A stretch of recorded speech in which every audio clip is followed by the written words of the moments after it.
There's nothing in nature that's on purpose to make you sicker. There's a sickness in there already. There's a toxin in there. There's a breakdown in there, and it's just trying to encapsulate it, to bind to it so that your body can rid it. When I catch a cold, I'm not catching a cold. I'm detoxing because I built up in my system something, and now it needs to come out. It's easy to hate a germ because you can't see it. So you just make up a story, and people will go, okay, I hate that guy. People online tell me, oh, you're gaslighting my symptoms. I believe that you have the symptoms. I just don't believe you have to have them forever. There's something about when a perceived authority figure tells you something, your belief systems actually take that on and your physiology will express related to that. The nocebo effect is probably the most powerful effect in the world. A hypnotist made someone believe that the quarter in their hand was scalding hot, that they developed blisters in their hand. Okay, Dr. Marizelle, thank you for being here. Thank you for having me. This is a long time coming. Yes. Yes. I call you, I've never called this you this to your face, but you're a hidden gem. Oh, thank you. I feel like that though, because it's like everyone started to know Dr. Andy Kaufman and Tom Cowan and started to become familiar with Stefan Lanka. Obviously, there's the Perth group and the whole movement during the HIV/AIDS era. I'm speaking in the context that I get it. Quote unquote grew up in the COVID era. And then here's this lady that enters my DMs out of nowhere. I think it was on Twitter at the time. Yeah, it was in like 2020, late 2022, early 2023. And your depth of knowledge on this stuff blew me away. And I was like, because I figured at that time, like, oh, I know everyone there is to know in this space because it is a small community who fully gets the terrain-based health position. So when you came out of the woodworks, I was like, oh my God, this is a hidden gem. And so had you speak during the end of COVID, which was fantastic. It was so much fun. Yeah, it was great. And you've just done such a tremendous job educating people on the truth about terrain. So I'd like for you to start this by just introducing yourself first for those who are unfamiliar with you, and then we'll go from there. Okay, well, my name is Marizelle Arce. I'm a naturopathic doctor, and I've been one that practices terrain medicine since 2007 when I started my practice. Although I was practicing terrain medicine essentially since 2004 when I was in med school. I've been practicing in New York. I shifted around my offices around here and there in New York. I teach about pleomorphism. I teach about terrain, although sometimes I don't use that word. I haven't used that word as frequently as I do in the last. Which word? Terrain? Terrain. Terrain. Why is that? Because I used mostly the word milieu, which was like where it came from Claude Bernard. So I used more milieu. I used that word more so, but I used terrain here and there. Mm-hmm. But it was because it was such an unknown ideology. It wasn't something that I kind of go, oh, this is this based, right? So I've been helping people, teaching them, practicing things like that since 2007. And I enjoy what I do. I don't call what I do a job. Let's just put it that way. That's a good sign. Yeah. That's a really good sign. So it's pretty rare for even people in the health freedom community, the holistic health community, to adopt the terrain-based health position. But it's especially rare given that you really adopted this, I would imagine, even before 2004 when you started really practicing that way. So you were like an exception at that time, like even more so than now. And now you'd even be considered an exception. Luckily, people are really coming around this position. Thankfully. Because there's a lot of people out there educating on it, doing a fantastic job. Like even people who've grown quite a bit lately, Jacob Diaz and Liev Dalton, who are just doing a tremendous job educating people. It's really cool to see that. Another one, Nikki Leach, who just started doing the same thing. But with that being said, how did you come to understand this perspective of health? Because it is rare and exceptional, even today. Yeah. Well, I was really blessed with having a really good upbringing, science and culture at the same time. So having a very cultural background, my father being Peruvian, born in Peru. I grew up with a lot of cousins and aunts and uncles and a grandfather who there was a lot of anecdotal, traditional things that we did when we didn't feel good. And you didn't have to name the bacteria, name the disease to do these things. So there was always something there for me to understand and learn because it felt natural to kind of go, oh, I don't feel good. Let me just do this thing. My mom even says, and I could remember, it's a really distinct memory of making potions when I was like 3-4 years old, like crushing stones and leaves and throwing them in her, 35 millimeter, those black canisters, And so I would do that. So I know there's something that was a part of me already that wanted to help people in a very ancestral way, in a very ancient way.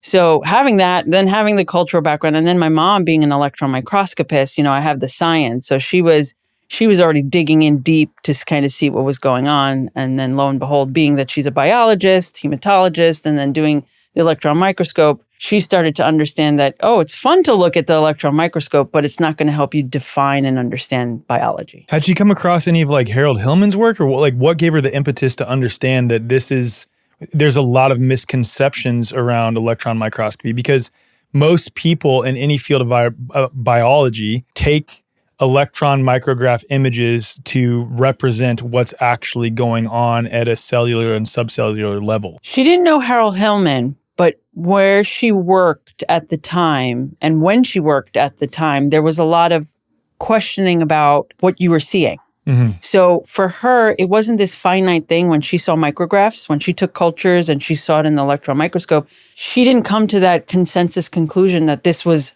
the thing that they were hoping to see. Yeah. Right? See, she would be more like, no, but this looks like the other thing. This is an artifact. This is a something. And so she always wanted to dig in deeper and find out more about it. But she was just required to confirm a biased opinion, an opinion that was already set in stone as to, is this what we're trying to find or not? Right. So that questioning led her to kind of go, I don't like this thing where we're not questioning. Science is about questioning. Science is about, we're not always all going to agree. Mm-hmm. So I feel like fundamentally for her, she really did a job for herself by trying to understand what she was trying to see. And she was constantly confronted with this wall of, no, this is it. Stop questioning it. We are seeing this virus. We are seeing this, this product. And she didn't really like that. Interesting. So while we're on that topic, I think it'd be good to just discuss the problems with electron microscopy, because even the term artifact, when we say that in passing, I'm sure there are some people out there who've listened to this podcast enough and know what we're talking about. But I'm sure there's a lot of people who are like, what the heck does she even mean by an artifact? So can you just share a little bit from your perspective, especially being someone who worked with dark field microscopy, which I want to get into, the problems with electron microscopy? So back when my mom was using the electron microscope, it was really just the TEM and the SEM. So it was really just these really kind of transmission and scanning. Correct. Right? Yep. And now they have like the cryo, they have different versions of their electron microscope, but you're still kind of doing the same process in preparing whatever biological material to get into the microscope. The problem with that is you're taking something biological. So we're under the premise that the thing we're taking is alive. Halfway through, I'm being generous. Halfway through, the thing that's alive is not alive anymore. It's suspended, it's stained, it's chemicalized, it's destroyed. And then after that destruction, you're still doing more to it. So you're basically beating the dead horse, for lack of better words. And then on top of that, you're subjecting it to even more stuff, even more, things that can destroy it further. Yeah. And then you're going to come to a conclusion of what you're seeing, of what's biologically happening based on all that destruction. And that's after this is already excised tissue, just a tissue sample from a complex physical, chemical, emotional, spiritual, biological being, Absolutely. Electrical being. And then jumping to the conclusion that what we are seeing underneath the microscope represents what occurs in nature in a cause and effect sense, which is wild when you really think of all the steps that go into it. It's so, what it is most people, and the people who scrutinize this the most, they don't understand. This is not like, when you went into biology class and you take a thin slice of an onion cell, like the onion outsides, and you put it on the slide and you're seeing it, and it's not that. Mm-hmm. And they get so confused because they don't understand the process by which you're doing it. And that's just it. You can't, and it's fascinating how I can say this and you'll still have people fighting it. Mm-hmm. You cannot assume what you're seeing from all the steps that you need to do to prepare this item. You cannot assume what you're seeing has any relevance to what you started off with. Or to what's actually going on. Absolutely. At all. Absolutely. And that's what's so wild to think about is how this electron microscopy itself, and there are so many other problems with like various facets of biology, but how this is a fundamental part of biology at this point. Absolutely. It's a huge, you can even safely say it's a huge lie. Mm-hmm. It's a huge lie to assume that all those pictures mean anything. Yep. Yeah. At all. Yeah. And then you add like virology into that, and like there's even more steps to go into it. It's right, I know. wild. But think about, just like you just said, taking a tissue sample, which is the problem. My mother would take tissue samples from across the street, from the hospital across the street, and then still do the same regimen, the same rigmarole of preparing that tissue sample. So it's not about even CP or growing it, and it's just the tissue sample. So what are we seeing in that last step? Are we seeing actual stuff that's happening in the tissue? Right. No. Because ultimately you're looking at a dead static thing that has been bombarded with a bunch of chemicals, a bunch of techniques like dehydrating, staining, heating up to certain degrees, sometimes freezing them depending on which type of electron microscopy you're doing, and then drawing conclusions. Heavy metals. It's whatever, if you do cryo or SEM or TEM or any other type of, it's always a heavy metal. It's gold or plutonium or uranium or something. And obviously we all know what happens when we're exposed to heavy loads of that type of stuff, right? Yep. It destroys our bodies. So why wouldn't it destroy a couple of cells? Right. So what is an artifact for those who may not be familiar with what that is? So artifacts are particles, right? They are looking like, you're looking at a picture. And let's say, for instance, you're looking at a regular picture of you and your family. Mm-hmm. And you see these dust particles that have been somehow caught in the lens or caught in the processing of the film or whatever it may be. And you come to the conclusion that that little dust particle is an angel or something like that. You made significance of something that's pretty much random. Or even, I guess another example would be like, there must have been dust in the air at the time. This must have been a fundamental representation of what was actually occurring in that picture. Exactly. So you're making a conclusion based on this as this is part of the image itself. Mm-hmm. And when in fact it's not, because we don't know, there's never been a micrograph of just looking at what happens with these chemicals alone with various structures just by themselves. Mm-hmm. So I always ask my mom, I would ask her, well, what's your baseline with some of these stains and fixatives and chemicals? Well, there's no baseline. So then how do you know what it's doing? Yep. Basically, artifacts are things that are found in electron micrograph images that you can't tell whether they are a fundamental component of the actual substance that you're doing electron microscopy on, or if they are a byproduct of the various processes that you use to prepare a sample for electron microscopy. And technically it's one and the same, because at the same time, when you are processing a biological material, it's going to produce artifacts because the processing of it is not intrinsic or natural to the biological thing. Mm-hmm. So the moment you take a biological substance and you put it in a medium context environment that it never was to begin with, it obviously is always going to produce an artifact. Mm-hmm. So really, it's like all artifacts then? All artifacts. Yeah. I mean, that's such a good point. I've never thought of it like that. Yeah. It's like, it's not that there's unknown artifacts. It's that there's just artifacts, period. That's it. Yeah. Well, this is my problem with when people talk about exosomes. Yeah. So exosomes. Oh, this is a good one. I want to get into this. So the problem with exosomes is, and this is where I had fun, when 2020 rolled around and people were trying to diminish the idea of the virus, which was great. They were explaining it through an exosome type explanation. Right. And I still had a problem with that. Yep. Because it's still the same situation. What you're seeing on a micrograph with a cell producing kind of like a vesicle that's kind of looks like, and again, we're not seeing movement on a micrograph. No. Okay? It's snapshots. It's like what I tell to people, if you look at your Ring doorbell, right? And it has a camera on your front of your door, and the front of the door shows the snapshot of a guy holding a package, and he's kind of sideways to your door. Is he stealing a package? Is he bringing the package in? Is it the neighbor's package? What is happening? We don't know where he's going because he's sideways with the package. So where is he going? So when you see these vesicle semi-eruptions happening, coming off the cell or going in the cell or whatever may be happening, what occurred there? We don't know. Number one, we don't know. Yep.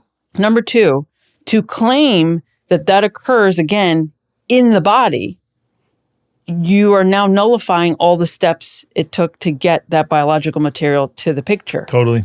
So when someone said to me, and I heard videos or people were sending me videos of people talking about exosomes, I had a problem with that because there's still no evidence that actually happens in the body either. Right. Yeah. And it's almost like a leap to say that, because I've often said that when people ask, okay, well, if it's not a virus that they're looking at on these images, then what is it? And I'll always bring up like extracellular vesicles, multivesicular bodies to stress the point that it's just a bunch of different categories of quote unquote cellular debris. But as you're saying this, now I'm thinking like, can you even really say for sure that it's cellular debris? Like, I don't even know that. Do cells excrete in that way? I don't know. Yeah. I don't know, because to have that amount of chemicalization on such a small amount, one of the stains is called a urinal acetate for electron microscopy. A woman, they were able to do one study because a lab tech put one drop of urinal acetate. Now it's 0.1%. Dropped on her, I think her hand or something. It splashed or something. One drop on her. She was sick for a month and a half from one drop on her hand. So now imagine you're taking a micro amount of cells, and you're subjecting them to the same amount of material. Yeah, it's insane. So how a cell excretes is only assumed. Yeah. It's inferred because you go, okay, we've seen mitosis. Mm-hmm. You could see that on a regular microscope. You see a cell, divide and split. So it's assumed that occurs when it excretes. Mm-hmm. It's assumed, right? You either have channels, things go through channels in the phospholipid bilayer, or it bubbles off and excretes in that way. And that's inferred because, again, they're going, oh, mitosis, micrograph. It must be. It must be. It must be. What about, okay, I have a question now too. I'm getting off track of where I wanted to go, but that's okay. We'll come back around. So Daniel Reuters has said, and like, I gotta say, strictly speaking, when it comes to like logic and epistemology, he's correct in that the moment you cut the human body at all and take something out of the human body, you don't know with 100% certainty that is a proper reflection of a whole intact human. The only way to do science, quote unquote, on the human body is vivisections. Yeah, exactly. Like, and even then, like, there's problems with that. Right. So with that being said, like, we're talking about cells, and I would like to get into dark field microscopy a little bit here. When it comes to the components, the alleged components of the cell, what are your thoughts on that? So I'm very much a Harold Hillman fan. That's a very Harold Hillman question, because if you really do the research on Harold Hillman, which I'm sure you've read a ton of. Cell biology is in dire straits. I read that one like 4 years ago. Yeah. I've only seen pieces of some of the other ones though. I had the fortune of actually seeing a video of his. Oh. Yeah. So he's showing the dehydration of the cell itself. And I greatly agree with what we know of the cell is absolutely almost, I would say, probably 90% wrong. You know that the cell has some sort of membrane. We know the cell has innards, and we know that there's somewhat of a nucleus because we've seen mitosis. But it's always out of in the context that it was outside of a fully intact organism. Absolutely. So the question then goes back to like, do we even know that this is what it looks like in the human body? Agreed. Yeah, We're putting it in a different context. Yep. I mean, minimally, like I don't do when I do live cell or when I do bright light or dark field, I don't put any stains. I don't put anything. Yeah. So what I'm seeing is obviously what I'm seeing, but can I say for sure that that's what's happening in the body? No, because now I took the cells out and they're out of context. I appreciate the humility and honesty there, because like most other people that would be in your position that probably don't understand like logic and epistemology like you do. And I know you do because you're really good friends with Dr. Jordan Grant too, who's one of my favorite human beings. Love the way that dude thinks. Absolutely. But most other people would be like, no, I know for sure. I work with this every day. Like this is what happens in the human body. And like, if we're being honest, do you know that for sure? Does that mean that you can't have some indication of what might be going on, and nor that you couldn't derive some positive things from this? No, of course you absolutely could. And of course it could be an indication of what's going on. Sorry, I digress. No, that's right. That's right. It's just an important point to make. No, it is.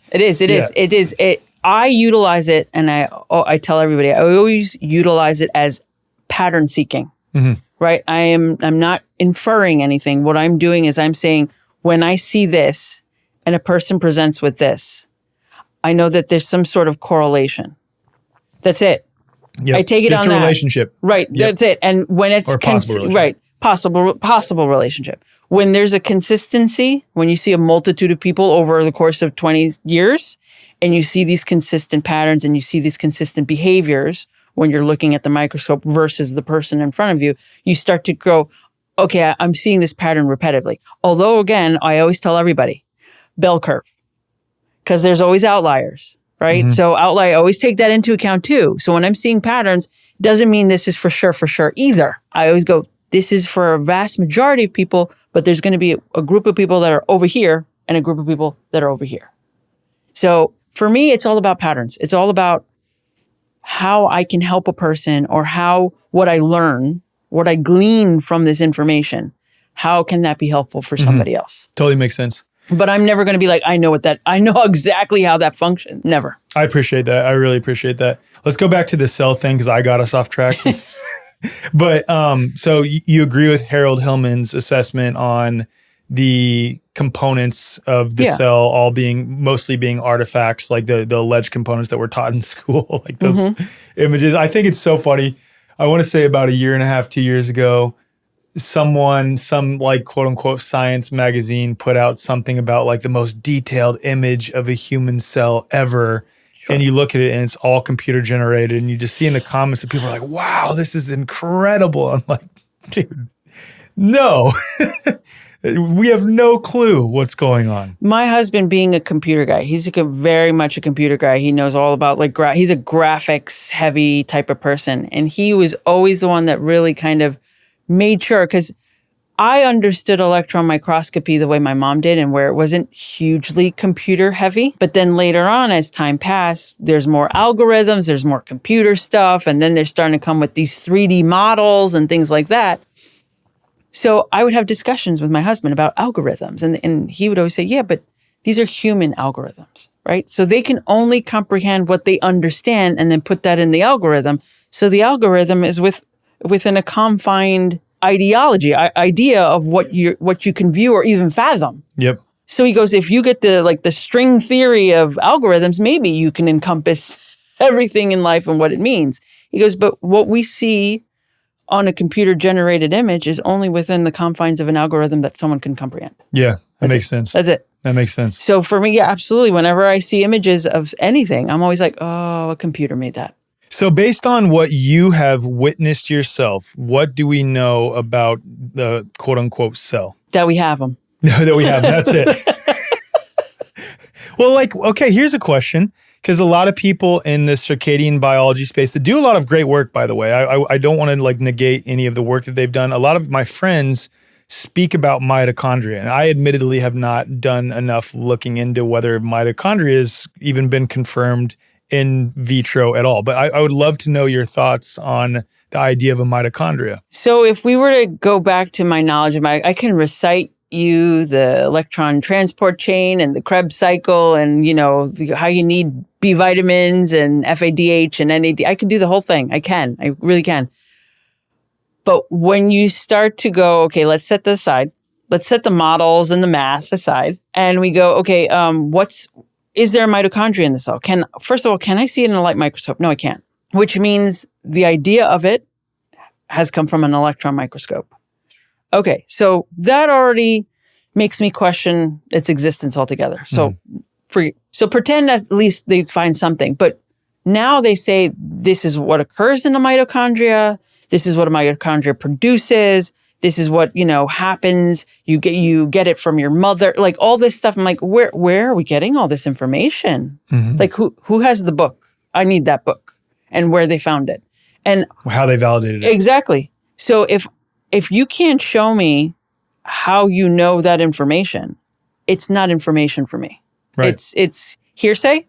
Yeah. It's speculation. It's totally speculation, totally circumstantial, and I can't utilize it. It doesn't help me in any way. So when people talk about, oh, this therapy helps your mitochondria, or you do this because your mitochondria dysfunction. Yeah. I don't do any of that stuff. Yeah. I don't do any of that stuff. It's interesting because I've thought about this quite a bit, because a lot of people, when they explain the benefits of infrared and near infrared light and like the sunlight on our mitochondria and grounding on your mitochondrial health, it's just a flip in my brain. I'm like, look, Dr. Pollack in his lab has at least validated that water, when exposed to hydrophilic surfaces, forms easy water. And we know that we have quote unquote hydrophilic surfaces are ubiquitous in our body. We know that we have a lot of water in our body. So is this all just happenings of the model of fourth phase water? I would say, can we say that conclusively? Absolutely not. But there's a stronger indication of that than anything to do with quote unquote mitochondria. I agree with that. I agree with the fact that if you are looking, we have to have a more full-bodied understanding of the body, and I don't think we do. I don't think we appreciate the complexity of the body in and of itself, where we have we know we have bones and we know we have muscles, but we don't know how they interact. We don't know how they're communicating. We don't know all those different things. I mean, I can take an electrode, 2 electrodes on a frog leg and make it jump, the whole Shelley Frankenstein kind of thing. Yep. But that doesn't give us life. It just shows us function, right? But it still doesn't even show how the function works. Like, how is the electricity traveling through? Yeah. Right? So we could talk action potential. We could talk all this, cells, and then the sodium channels and the calcium channels and the potassium, yada, yada, Sodium, yada. potassium Model, yes, right? Yes. So what our body does, how our body does what it does, is still hugely questionable. Yep. And as I said before, it's patterns. What I do with somebody, we do something. We do a therapy. We do a food. We do a vitamin. We do whatever it is. I want to see what happens. But I'm not going to give you the story of what happens. I just want to see what happens. Yeah. And we have to understand the happening as something that's helpful or something that's suppressing. That's it. That makes sense. That's it.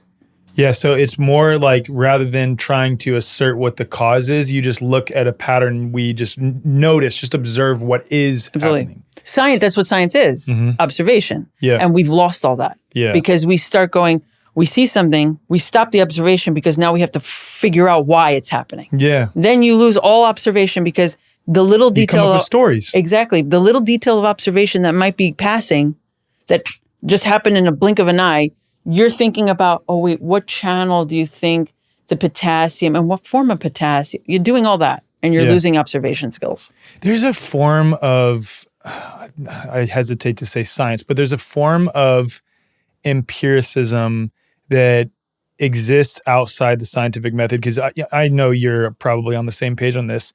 Can the scientific method even be followed at all? And scientific method is good for, I was going to say non-living things. Scientific method good for like little kids discovering, like, oh, what a plant does. Like you put water in a pot and observe, and you add more water, and then after a while it grows leaves. You don't add water, the leaves get dry. Yeah. Scientific method. Yeah. Right? Yes. And at the same time, like when we're getting a little bit particular and specific and adhering to standards, it's like, can you control for all the known variables? No, you can't. What about not in life? Yeah, no, exactly, not in life. Exactly. So not that's where my mind goes in the scientific Absolutely. method. Well, let's go back to the plant, right? Yeah. But now you have to account for sunlight and air, and what type of, are they getting the type of water? Does your water change every day? I know like in New York, some days you get water that's a little rustier than others. Yeah. So are you getting the same type of water? Yeah. Is the plants are, and this comes with a Native American belief system. You can have one plant here and one plant here. They're right next to each other. To you, they might be experiencing the same thing, but they're not experiencing the same thing unless they're literally on top of each other, right? Mm-hmm. So there's a Native American belief system. Like you have a rock. You all look at the rock, but if you're standing around the rock, you're always going to have a slightly varying perspective on it, which makes your life completely different than the guy who's across from you looking at that rock. So can scientific method take that into account? It can't. That's a really cool analogy. That makes a lot of sense. Where I wanted to go next, though, I want to talk about like how you even came to adopt and begin using a microscope in your work. Was it because of your mom working with electron microscopes, or like what made you fascinated with dark field microscopy to begin with? That's a good question. And no, my mom, not my mom. I was going to guess because it's like your mom was telling you, here's all the problems with what I do. And you're saying, here's even more problems with what you do. So it's like. Initially, I tell you, she got me my first microscope probably when I was like 7 or 8. I hated it. Was it a light microscope? Yeah, I hated it. Because it was like, my mom would sit there and be like, "Look, turn this knob and this is the broad focus and this is the fine focus and this is how you move the stage." And I was like, I hate it because it was too tedious. Like if you ask my husband, I'm not the tedious one. I'm the demolition. Like I like destruction. I like big movements and change, and he's all fine and everything. So no, microscopes weren't my thing up until when I started discovering the dark field microscope back when I was in naturopathic medical school. How did that come about? So when I was working for a company called pleomorphism. Okay. So pleomorphism is the company that makes isopathics. Gunther Enderlein used the dark field microscope to discover pleomorphism and something called protids. He discovered them with the dark field microscope, and that's when I was like, oh, I want to see these things. Because I was a student rep for the company and their products. And so I was like, wait, if he got to see them, I want to see them. So when I got to see the microscope and use the dark field condenser rather than the bright light condenser, I was like, this is like literally a whole new world. So how exactly does it work? Dark field? Yeah. On the bottom is your light source, right? So you have your stage and you put your slide right on top of the stage. And on the bottom is where your light source comes out. If you have bright light, it comes up through, and when you look in your oculars or you look on the screen, it's a white background, like a white, the white screen. Dark field condenser is, it refracts the light. So instead of going, again, this is what we believe in light and particles. Yeah. Language is really hard. All I know is that it does something where it's almost like an eclipse, right? They put something so that the light comes out the sides. Okay. So it just looks like regular, it looks like light's just coming up. But what it's doing is it kind of going that way. Okay. And so when it comes up, it doesn't light the stage. It doesn't light your slide. It doesn't light the screen. So your screen on your TV or on your oculars is black. And everything that has an edge is lit up. Okay. So if you have red blood cells, their edges are glowing. If there's particles in the sample, those particles are glowing on a black background. So basically like you're looking at the sky. Okay. Makes sense. So that's the difference between light and dark. Okay. Got it. If you listen to this show, you are probably well aware that there's something seriously off with our modern food systems. And even a lot of food labeled organic isn't what it seems. Some of it's shipped in from China where regulations are murky at best, and other times companies slap the USDA organic label on while cutting corners and doing the absolute bare minimum in order to achieve that label. That's why Dr. Cowan's Garden exists. Founded by Dr. Tom Cowan, they believe health starts with food, real food, the way that it's supposed to be grown. They call their sourcing beyond organic, which means they're working with small family-run farms who are going above and beyond the USDA organic label when it comes to growing their food. These farms care deeply about soil health and nutrient density, and some are even biodynamic certified, the highest farming standard in the world. At Dr. Cowan's Garden, they use proper processing techniques that humans have used for thousands of years because they actually work. Nuts and grains are soaked or sprouted just as traditional cultures did. Olive oils and apple cider vinegars are never heated, preserving fragile nutrients. Olive oil is protected from light because oxidation matters. The list goes on and on. The products at Dr. Cowan's Garden are made to be deeply nourishing and also incredibly delicious. Foods that you actually enjoy eating and foods that make healthy decisions actually feel good. Dr. Cowan's Garden is not about fads, it's not about fear, and it's definitely not about following government health recommendations. It's about reclaiming a simple trust in your food. If you value transparency, tradition, and food that respects both your body and nature, head to drcowansgarden.com or just head to the show notes and use code THEWAYFORWARD for 15% off your first order. Welcome back to Real Nourishment. So I want to back up a little bit now because you mentioned how you're working with a company that is using isopathics. You mentioned Gunther Enderlein, Claude Bernard, Antoine Béchamp. And again, at that point in time, not their point in time, we'll get to that. Your point in time, you you were someone who is incredibly rare, at least from my perspective. Like I've already belabored the point enough. It's already rare to be of this mindset now, but especially back then. So how did you come across this information? And I would like to get into naturopathy versus naturopathic school and naturopathic medicine, because there's a difference between the Big two. one. Mm-hmm. But how did you come across all this to begin with? So when I was in school, I went to regular conventional medical school. Okay. I went to New York Medical College. Not naturopathic medical school. No, initially I went to New York Medical College. Okay. I got into med school, and because I wanted to be a doctor. Like I said, I did my potions. I was helping boo-boos back when I was like 4 or 5. 3, I don't remember when I started. But so then I went to I always wanted to be a doctor, because I saw, nobody guided me to be like, oh, you could be a nurse practitioner or a nurse. It was a doctor. So I was like, okay, got to go to med school. So I was geared to med school, got into med school, but it was really a horrible situation, because it didn't bring on that cultural background thing that I had, right? Like these people, and you're learning. And then on top of that, what made it worse was in college, I did anthropology. And I concentrated on medicinal, nutritional anthropology in college. So I was like, okay, I'm going to have this as my beefy backbone, and then I'm going to go to med school and incorporate that. And med school was all stats and numbers and diagnoses and labs, and it was just terrible. And biochemistry, oh, I hate biochemistry.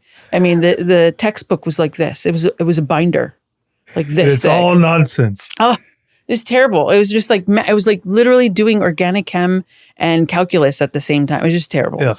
So, like you had to memorize all these different things. And I was like, how am I helping a person understanding this? And then I got past that, but then I had to do systemic pathology, where you're just, you're getting these people's stories, and they're not even people, they're subjects stories, and you have to diagnose, treat, and give a prognosis. And I was like, this is not medicine. Yeah. This is, I don't know, this is like fakery. So I was disheartened, and I needed to find something else. And I had to do my research, and I finally found naturopathic medical school, and I was like, oh my God.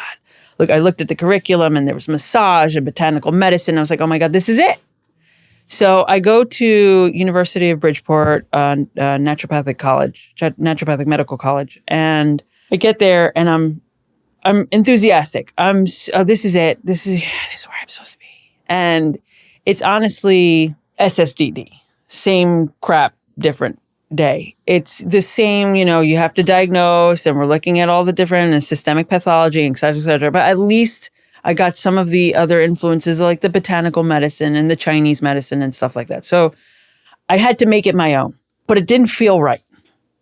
And I remember it was the second semester of my first year, and there was an opening for a job, and it was a company called pleomorphism. And they were like, we need a student rep. You're going to get paid, this, that, and the other. And I was like, oh, this is great. I'll do work, and then I'll have something else to kind of give me some extra money to blah, blah, blah. So I didn't take it serious. I didn't take it serious at all. I was like, what's student rep? What kind of, like, who cares? So I remember that day was like one of my lab days, and it was like early in the morning. And so ponytail, sweatsuit, like I look like a typical Long Island, Guidette, with my velour sweatsuit matching. I love that I went to school in New York, so I can actually picture that. Yeah. That's great. So I go in, but to the surprise of the interviewer, because what I did was, they said, this is the company, this isn't the information, here's some, packets to read over. Mm-hmm. So literally the day before, I had like a half day, and I downloaded all their packets, and I was like, what is this? This is amazing. Gunther Enderlein and pleomorphism. You'd never heard any of it up to that point? Never heard any of that before. And I was like, I really like this. It was like, when something's resonant. Yes. And I want to describe it because it happened in the elevator today. My husband hit the water bottle, and the whole elevator went bong. And I was like, that's called resonance. When you find the actual tune of the thing, so everything makes the sound. So when I read this, I was like, bong. I was like, this makes sense. So then I just went on the internet, and I was like downloading everything, printing out everything. So my folder, which was supposed to have like 3 packets, was like a folder like this. highlighted 7 different highlighter colors, just the whole thing. So I go in with my velour jumpsuit. The interviewer was like looking at me like, what's going, like, you coming from the gym? Like, what's happening here? This is this is your interview, right? I was like, yes.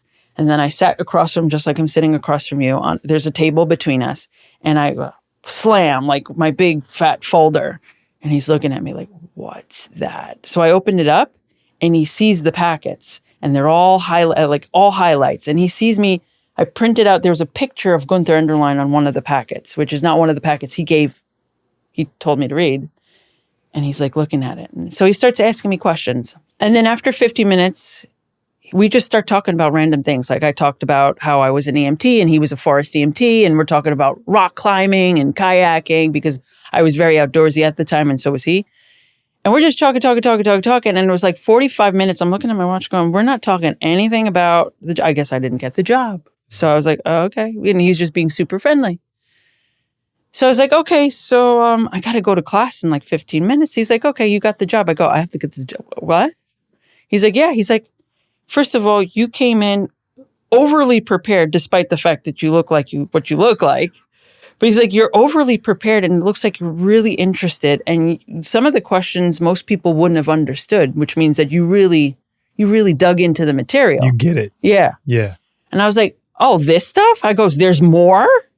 I would give me everything. So he gave me like books and books and books, references and all that stuff. And he's like, you're hired and do this, that, and the other. And so I became the rep. They flew me to Arizona to get to meet all the doctors and go to the big corporate building and blah, blah, blah, blah, blah. And it was just books. Like I got to have more books about it and just the doors opened. And I just started learning and it was amazing. And it really resonated with me. So there were quite a few people at that time then, relatively speaking, that were of the terrain, quote unquote, mindset. I call it terrain-esque because there was still that the terrain was important, but the germs can become pathological. That mindset.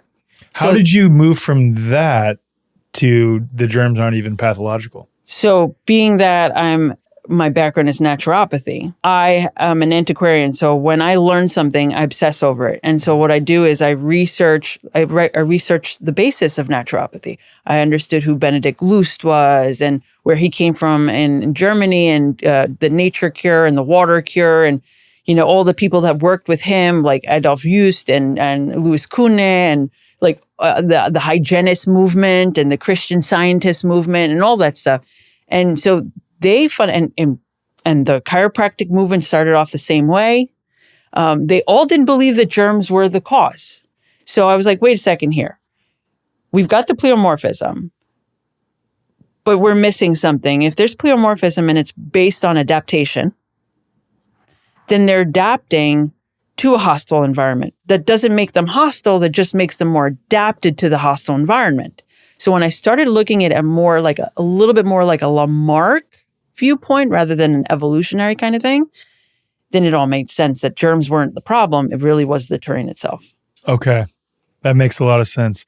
I've never heard your story and like your background come up because again, when I found you, I was like, who's this hidden gem? And then when we first talked, you're like, yeah, I've been doing this for a long time. I'm like, what? This is incredible. This is so amazing. Yeah. So if it's okay with you, because you mentioned quite a few names there, Gunther Enderlein, Benedict Lust, Lamarck, and all, yeah. My audience will be really upset if I don't ask you who those people are and what they discovered. And what better person than you to ask that to. So let's start with Claude Bernard and Antoine Béchamp. I think that's probably most appropriate to start there. Yeah, that's a good start. So Antoine Béchamp was at the same time as Louis Pasteur. And so Antoine Béchamp and Louis Pasteur were basically studying germs, studying fermentation, studying why, Louis Pasteur was a chemist who was studying why is it that grapes were souring or the whole situation.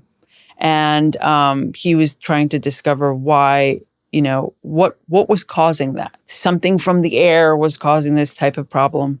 And Antoine Béchamp, being a little bit more medical background, biological, he was a professor in some prestigious universities, did a little bit more, ideal, more sophisticated type of experiments. where he was able to discover a microorganism, sub-microorganisms called microzymas. He deemed them microzymas. And basically, he believed that to be the fundamental unit of life. Because at the time, Rudolf Virchow, the Virchow belief system was that the cell was the lowest, most unique, fundamental part of life. But he believed that microzyma was, and it was even smaller. And he was able to kind of, through his experiments, kind of discern that. And he was close friends with actually Claude Bernard. And Claude Bernard, speaking of vivisections, Claude Bernard is the one that wanted to discover how life existed within the body. So he did a lot of vivisections, and a lot of his experiments, none of us would agree with, but he was able to understand how biology got it wrong with the idea that it was something invading rather than it was the change of the environment that would cause the problem. So he wrote a book, Claude Bernard wrote a book called Interior Milieu, and the experiment of, and he's the one that has, quote, the terrain is everything. That everyone attributes to Louis Pasteur. Pasteur's deathbed, yes, which is not. It's misattribution. But it was really Claude Bernard that kind of just said, the terrain is everything. And Antoine Béchamp was more like, yes and no, because you need the microzymas in the terrain to kind of work together. Got it. But aren't they technically one and the same? They're one and the same, right, exactly. So, Claude Bernard was also friends with Louis Pasteur because, again, this was all prestige, right? So everybody was prestige. But everyone's rubbing shoulders with each other. Yeah, but Louis Pasteur started to gain his prestige levels because he was able to talk to certain people and rub elbows with kind of more government officials and people in the upper echelon. So they liked his whole, well, we can inoculate people against these things that I believe, et cetera, et cetera. So then we went by way of that type of medicine and science. Yeah, and his rabies experiments are absolutely atrocious. Insane. Just absolutely atrocious. And he actually approved pleomorphism with his rabies vaccines, which is really kind of funny because if anybody wants to talk about that, you kind of see how his dilution, he did homeopathy essentially by making dilutions and then injecting it, not getting something. And then some of them did respond and some of them didn't. So it's very interesting how his experiments were kind of very loosey-goosey. But I remember reading about how Claude Bernard was friends with Louis Pasteur, but then after Louis Pasteur started doing his shenanigans, Claude Bernard was like, I'm not friends with you anymore. Yeah, I don't know what you're doing. I don't mess with that. Yeah. Let's talk about microzyma a little bit. Like, what exactly is microzyma? You did mention a little bit like the fundamental particles, but you've also done work yourself to sort of validate that, if you want to call it that. Can you just share like what microzyma actually is and then how pleomorphism is and what pleomorphism is and how it works? So pleomorphism, if we take the word pleo is multi and morphism is change, right? So essentially, pleomorphism in its most extreme state is an organism going from something that's identified in one way to a completely identified in another way. Example would be like a tadpole and a frog, right? Same organism, just distinctly different. Caterpillar, butterfly. Right, exactly. Yeah. So that's a form of pleomorphism. But the pleomorphism I'm talking about is more adaptation pleomorphism. So microzymas are these sub-microscopic units of life that are in us, around us, everywhere. And what they do is they adapt to the terrain. So if they're in a context or medium of soil, they'll turn into whatever is needed in the soil for them to do the job to help the roots or the soil itself or to break down material in the soil, right?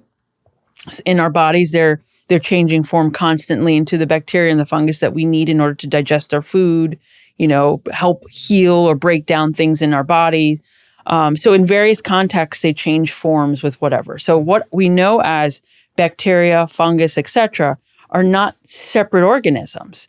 They are the microzyma that just pleomorph and adapt to every given environment that they're placed in. That makes a lot of sense. And can you talk about the pleomorphic cycle just a little bit? I'm not expecting you to know it off the top of your head. I do know it off the top of my head. Well, okay. I'll make it super simple though, because it gets very, very intricate. Okay. So, and explain it in a context, if you don't mind, that someone could understand it with a relational example after you explain the cycle, if you don't mind. Okay. So let's say, for instance, in the pleomorphic cycle, you have your basic form. So Gunther Enderlein was able to discover, and there's other scientists that discovered these basic forms as well. They just named them all different names. And somehow nobody got the memo that everybody's doing it all over the world, doing the same thing. So these fundamental units, these microzymas, we'll keep with that name, have like simple basic forms that they change shape to. So some of them are like look like dots, and some of them look more longer. But once the terrain changes, where there's destruction of some sort, there's catabolism or catalysts of change, they will take on more structured forms that do more work, right? So you go from a saprophytic. So saprophytic is a breakdown form. So bacteria are saprophytic, eating dead tissue. Fungus are the same thing. And so what happens is now they have to get into these stronger saprophytic forms to break down whatever decay, disruption, anything that's causing a disruption in the flow of life, essentially, right? So in the pleomorphic cycle, you go from these basic forms to bacteria, to a mycobacteria type, to a fungus type, to a yeast type. And then you're basically sporing off more microzyma. In the context of the body, you have, let's say, for instance, you talked a lot. Then you decided to have seltzer. Then you decided after that, drink a little alcohol. And then the next day you wake up and your throat's a little sore. And you have a lot of irritation and almost feels like you're swallowing nails, right? So you know something's going on in your throat, right? And you go to the doctor, you get a swab, and they go, oh, you have strep, okay?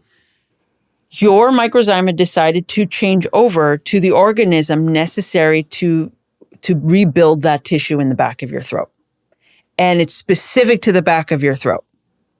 Meaning that is the environment that's needed for strep. If we were to do it on your skin, for instance, let's say you have like a skin irritation and it's itchy and it's bothering you, and someone swabs you there and they look and they go, oh, look, you have staph on your skin. That's the microzyma have adapted to be that organism on your skin.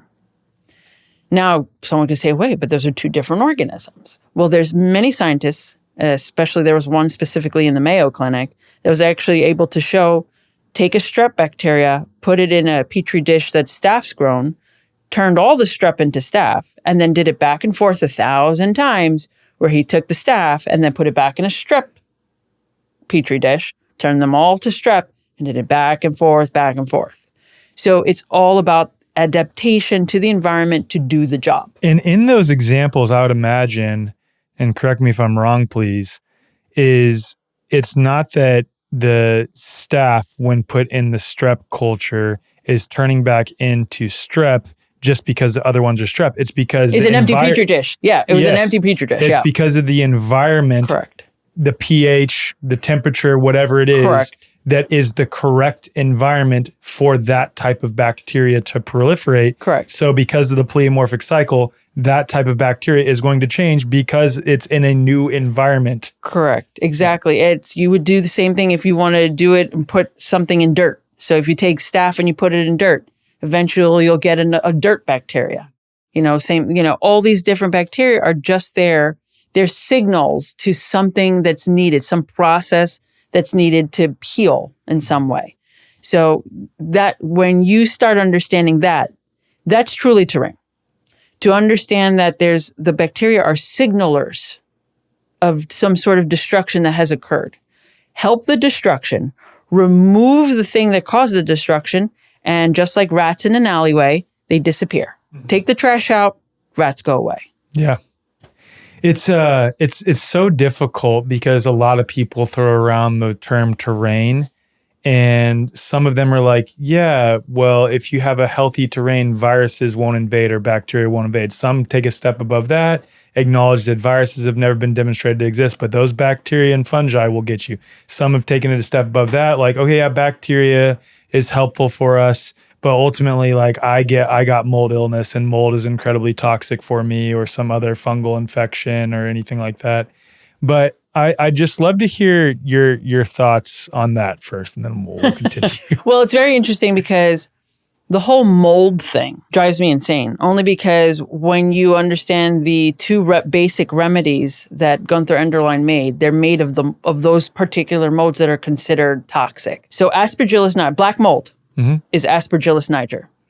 Aspergillus niger, that mold itself, that fungus, is a necessary organism in its form to help rebuild your bones and your lymphatic tissue and basically keep the structure of your organs. So if they're destroyed in any way, if they are disrupted in any way, that will show up in your system. You didn't inhale it. You don't have a moldy house. That's your tissues being destroyed by some sort of toxin or some sort of disruption, malnutrition, whatever you want to call it. There's something happening where your body's breaking down and you need that to help clean it up. So when I hear black mold in a house, I think of the body the same way. The house is a structure, and something's being broken down, toxic material, whatever it may be, and they need to show up to mitigate it. Yep. A more aggressive form. More aggressive form. And that's the problem is our housing environments are so incredibly toxic and the mold is there doing the job that mold does to bioremediate the toxicity. Absolutely. And the whole idea between, that talk about endotoxins and exotoxins from bacteria, from fungus, they're not making you sick. Your body's going to make them to, again, bind to, story, but at least understand that there's nothing in nature that's on purpose to make you sicker. Right. It's doing something that's there's a sickness in there already. There's a toxin in there. There's a breakdown in there, and it's just trying to encapsulate it, to attach to it, to bind to it so that your body can rid it. Yeah. And that's essentially what's happening in your house. You have something toxic, the organisms are going to break it down, and the metabolites of the toxic material is what's getting you sick. Yep. I've said this before too, where it's like people will come across the same types of black mold in incredibly humid environments and like Washington State and stuff like this, and they'll go forest bathe and reverse cancer. I'm like, how can you tell me that this is a pathogenic type of mold that's disease causing if people are spending, weeks on end near it and reversing the cancer that they have in their body? No, I have a problem when we start cherry picking when an organism is harmful for us, when it's not harmful. Right. We have how many countless cultures you have all sorts of indigenous people that lived up here that were living in the moldy leaves, that fell on the ground after a rainy day, or even like, I love the whole, don't even get me started on the radon in your house, and you have to mitigate that because granite, and how many cultures lived in caves or in rocks or utilized granite. I mean, it's just a lot of nature fear. Yeah. It's always about nature fear. Don't go past the hedge grove because the dragons. Okay, I want to talk about some of the supposed bacterial illnesses, some of the common ones, if we could, because I really want this to stick for people, like to really understand this. And then there's all, of course, questions around like, well, how do antibiotics, quote unquote, work if like bacteria aren't the disease causing agent? I would like to touch on that a little bit too. But let's start with, we already covered strep throat. So let's cover like a staph infection. Like people have claimed MRSA. to have like, yeah. So essentially, again, we're talking about adaptability, right? Organisms are far smarter than we attribute any intelligence to them. So when a person has a certain toxicity within their system, a certain issue, what is the first thing that they do? They go get a hydrocortisone cream. They do some sort of suppressive something or other. And the worst thing most of them do is to get an antibiotic cream. If the body has an issue that it really needs to get rid of, it's going to overcome and adapt to whatever other new toxic material is going to be introduced to. So MRSA is just an adaptation. It's the staph going, okay, you need me to step it up to the next level. So I will now. And I'm going to be bigger and I'm going to be stronger because I need to get rid of whatever this problem is. And that's all it is. It's just adaptation. What these organisms are deemed more harmful or more resistant is because they have to be in order to overcome the new toxin that they're being confronted with. And that's the part that's so wild, is because overwhelmingly so many healthcare professionals, in air quotes, have adopted a completely flawed understanding of the cause. They're attacking the thing that is actually the solution to the underlying problem, which goes unnoticed.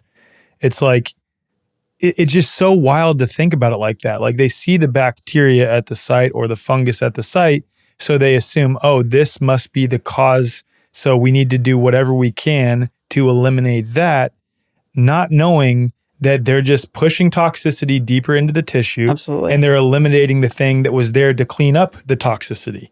That's right. Like it's just so wild to think of it like that. It's, you know what it is? It's because if you're so indoctrinated and you're so brainwashed to say something is a villain. I mean, think about politics. If you are or people fighting in one country, if you're so indoctrinated that this person is evil, that this thing is evil, that this is the cause of our strife, that this is the cause of my family's strife, that this is the cause of everything that's happening and everything would be fine if I just get rid of this, that's where that's coming from. Totally. And everybody can base that conversation with whatever it is that they believe in anything. And so it's easy to hate a germ because you can't see it. So you just make up a story and people will go, okay, I hate that guy.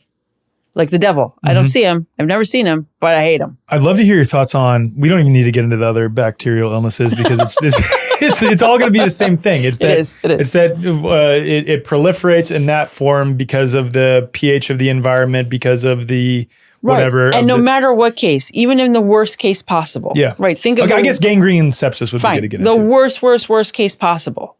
It is still an influx, a major influx of decay and disruption and decomposition and toxic release.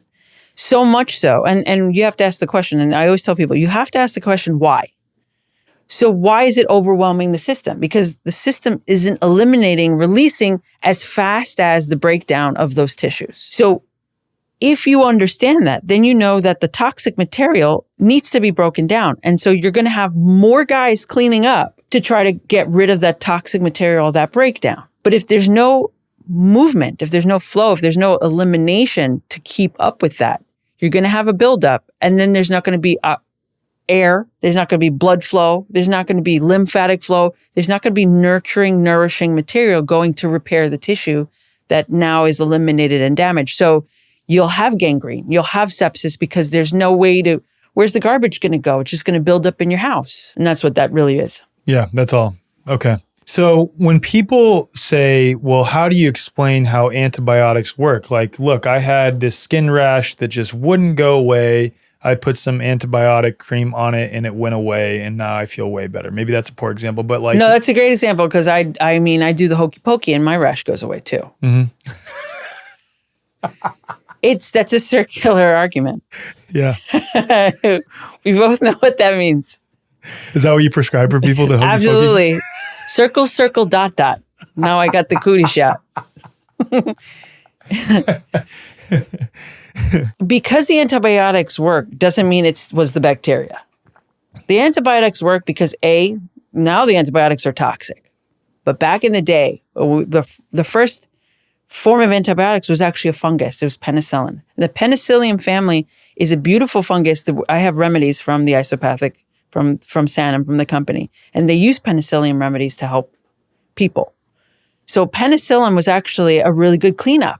So penicillin in its ideology, in its belief system, was actually a good thing. You're putting a fungus inside of you to clean up. Fantastic. What they did to it after, making it synthesized and synthetic and chemicals, that's not the same. It's very disruptive. It's very chemical. It's very toxic. And it's very suppressive. So because your symptoms disappear, doesn't mean that it was the fungus or the bacteria. Right.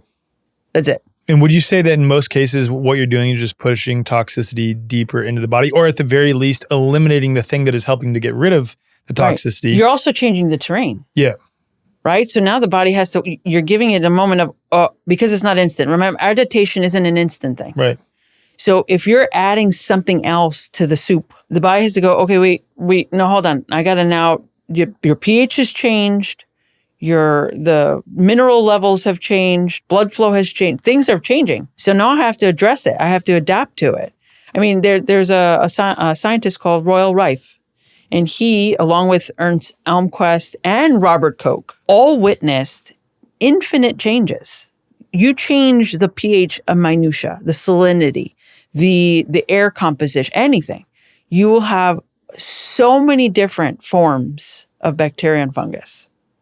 So when you're introducing something else, the way you metabolize it, what it's combined with. Let's say you take your amoxicillin and you take it with a cup of coffee or oatmeal, or you do yoga. the way that's metabolized is going to change the way it's going to be expressed on how to get rid of it. Wow. Yeah, it's so wild to think about it at that level too. Like every minor Little change, thing.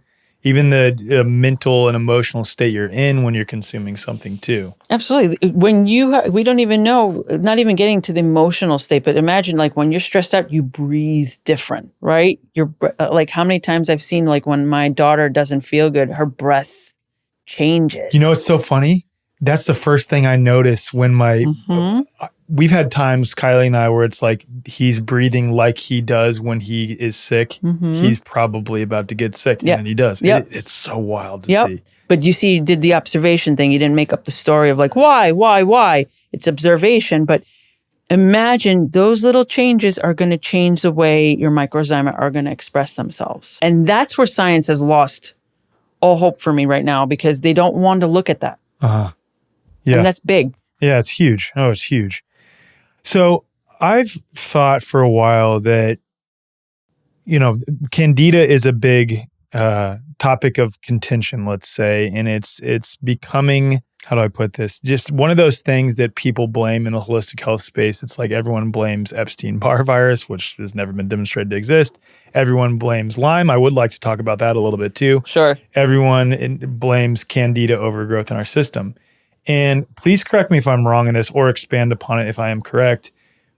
I've thought about that for a while as I've learned pleomorphism. And it's like, okay, many of the people who have quote unquote Candida overgrowth are people who notoriously took lots of antibiotics. So it's simply that Candida is the bacteria morphing, adapting into a more aggressive bioremediator because you took the antibiotics. Is that correct? Yes. It's more nuanced in that way, but yeah, it's somewhat correct. Yes. Okay. So Candida is a big cleaner. That's one of the biggest cleaner uppers, right? And we see Candida in various parts of the body. And when people take my course on isopathics and things like that, I tell them the one thing that you have to learn is every part of the body doesn't go through completely the whole cycle.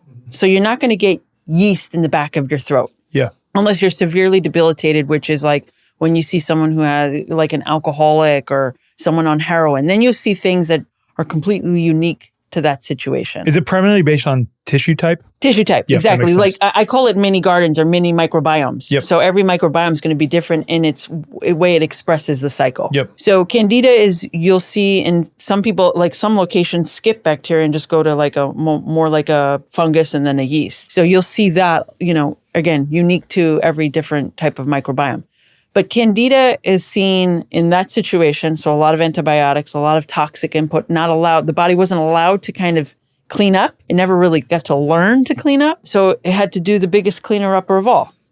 And then you have situations where there's like heavy metals or heavy metal type toxins. So, you know, people who neonatal shots, right? You see kids with thrush. You see kids with ringworm, you know, very, very early in age where they're like, all they're getting is breastfed. Right. And then you have, you know, people getting Candida and eating really clean, like living very clean lifestyles. You have to kind of step back going, wow, really clean lifestyle. And they have Candida. Why? Heavy metals in their teeth, you know, exposed. Maybe their husband is a mechanic and brings that home, or their houses, whatever it may be. Maybe they grew up near a golf course and they use heavy metal type pesticides, you know. Could also be in utero. It could be in utero as well. So there could be a little bit of embedding in that type of stuff. But then again, the question is like, I go back, why? Why isn't the body releasing it? Right? We should be a constant flow of in and out, in and out, in and out. So that's in and of itself another question. But yeah, Candida is a major cleanup. Like he's the strong guy to go, there's a lot of stuff breaking down, but I'm going to do my best to kind of keep it from breaking down other parts. Got it. Yeah. Yeah, that makes a lot of sense. That makes so much sense to me. Quick shout out to Podigy, the team that we brought on to produce our podcast. We started working with them last year and the difference was immediate. Way less stress on the back end for us with podcast production, and our YouTube has grown significantly since bringing on Podigy. If you're already running a podcast and looking to boost your production value, or if you're thinking about starting a podcast, I highly recommend working with Podigy. If you check the show notes, there's an assessment that Podigy has put together to give you specific steps to take to grow your own podcast. And that's whether you're just getting started or looking to take your current podcast to the next level. Each month, they're giving away a strategy call with their founder, Justin Moore, and he is incredibly talented and incredibly smart, and he really knows how to grow a podcast from the ground up. So if you're interested in working with Podigy, just head to the show notes and take the assessment. And if you decide to work with them, just mention AlexEc in the way forward, and they'll give you a nice little deal. Okay, I want to get into your book at some point too. I have it on the table here. For everyone who's listening, I'm going to show it to the camera. Germs are not our enemy. Why the new, I love how you have new in red. The new terrain medicine is best for optimal health. Actually, I have one question on that. Did you put the new terrain paradigm in red because so many people have misunderstood that, oh, terrain is just your body's, if you eat well and if you take care of yourself, then these foreign invaders won't come in and destroy your... It was three things, actually. It was, so my editor was like, well, what makes this terrain, what you're describing as terrain medicine different than the terrain medicine from 1902? The terrain medicine back in that day was very much more vegan, vegetarian. It was very diet, like specific diet oriented. And again, you have to look at the context of the time. That was more the natural hygiene people though too. Right, exactly. And the naturopaths did that as well a little bit. They leaned in a little bit more, which the vegetables and the vegetable broths and stuff like that. And I don't wrong them in that idea because again, you have to look at the context. A lot of the dairy cows and the meat cows were tainted. It was a toxic time, a lot of alcohol consumption. So when there was meat consumption, there was always alcohol consumption. So the associated, the little too much inference, but the associated sickness of the time of eating meat with, and it should have been the focus on the alcohol, not the meat itself and the quality of the meat or the dairy. But, so that's one why I put the new. The second one was, it was actually, my husband said the same thing. It was more of, are you making sure people understand that you're describing the terrain medicine, which is full on nature is awesome versus nature is awesome to a point, and then it's going to start attacking you because your terrain gets bad. So he's like, we need to make sure that you're clearly saying that that's different than that and that. And then the third one was, it just looks pretty. Okay. I like that. So I want to get into dark field microscopy a little bit more. What are some of the things that you've been able to validate from your perspective regarding what, I have to be careful with my words, might be occurring in the body? So I get to see pleomorphism. So when I see it on the slide, I'm not seeing it in its completely pure, most nanoparticle size because it can't see nano that well you could see big nano. So I see more higher up, and already like what you were saying, what Dr. Roita said, where once it's out of the body, it's already kind of changing. And what's interesting is in the droplet of blood, as long as you're not really, it's kind of like you have a few seconds because it's a blood drop. It's kind of encapsulated. It's a little world that just isn't touched for a little while. And you can see that world not start to change once it starts getting touched by the air, right? By the sunlight, by the everything. And I get to see that. So the moment that, the first couple minutes, you get to see life for that second or two, and you get to scan around and kind of look around a little bit. And then as the blood starts to change, because now it's not getting, going through your system and getting the air, getting the vitality, all that stuff, I get to see those microzymas change into different forms that are like squiggling around and looking like worms and starbursts and all sorts of things. And it really kind of, every single time it happens, I'm always giggly because it's always like, oh, look at this thing. It's like wiggling around, and some other thing is like, whoop, whoop, we're watching it go, worm its way over to the left and worm its way. It's so great. You see life. Like you really get to appreciate what's, so much life that's inside of us that we don't know. Oh, that's so cool. That's so cool. So you'll literally see basically what Enderlein has discussed, in that you see the actual pleomorphic cycle sort of happen in some of these samples. Yes, absolutely.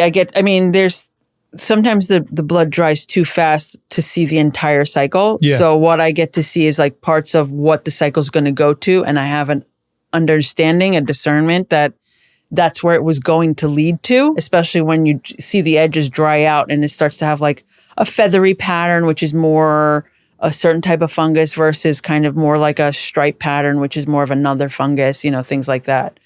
What I do appreciate where Enderlein was touching upon, and he didn't really go huge into detail, was he truly believed microzymas was the fundamental unit of life for everything, not just bacteria, fungus, etc. Because he believed that, and he would show it in a lot of his sketches and drawings, and I got to actually see it. So when you see some of the forms come together and create these communities, you almost start to see kind of like a cell being formed. Like it's like you see this community that wants to be a nucleus, and you see this community that wants to be this cell membrane around it. And you're almost like, I almost feel like I'm watching life begin. So it's very interesting. Have you connected with Carlos Milan yet? I did. I have to talk to him. I haven't chatted with him I can't wait yet. for y'all to chat because he's been that dude's mind is incredible. Yeah. Did you watch my episode with him yet? I did. And that's why I reached out to him, and I think what did you think of it? It's very inspiring. It's very inspiring. There was a couple of things that I was like, I feel like there's a little bit of inference there, and there's a little speculation. Maybe on the genetics part especially too. Yeah. But I will say, like what you just described there with like the somatids, like the microzyma,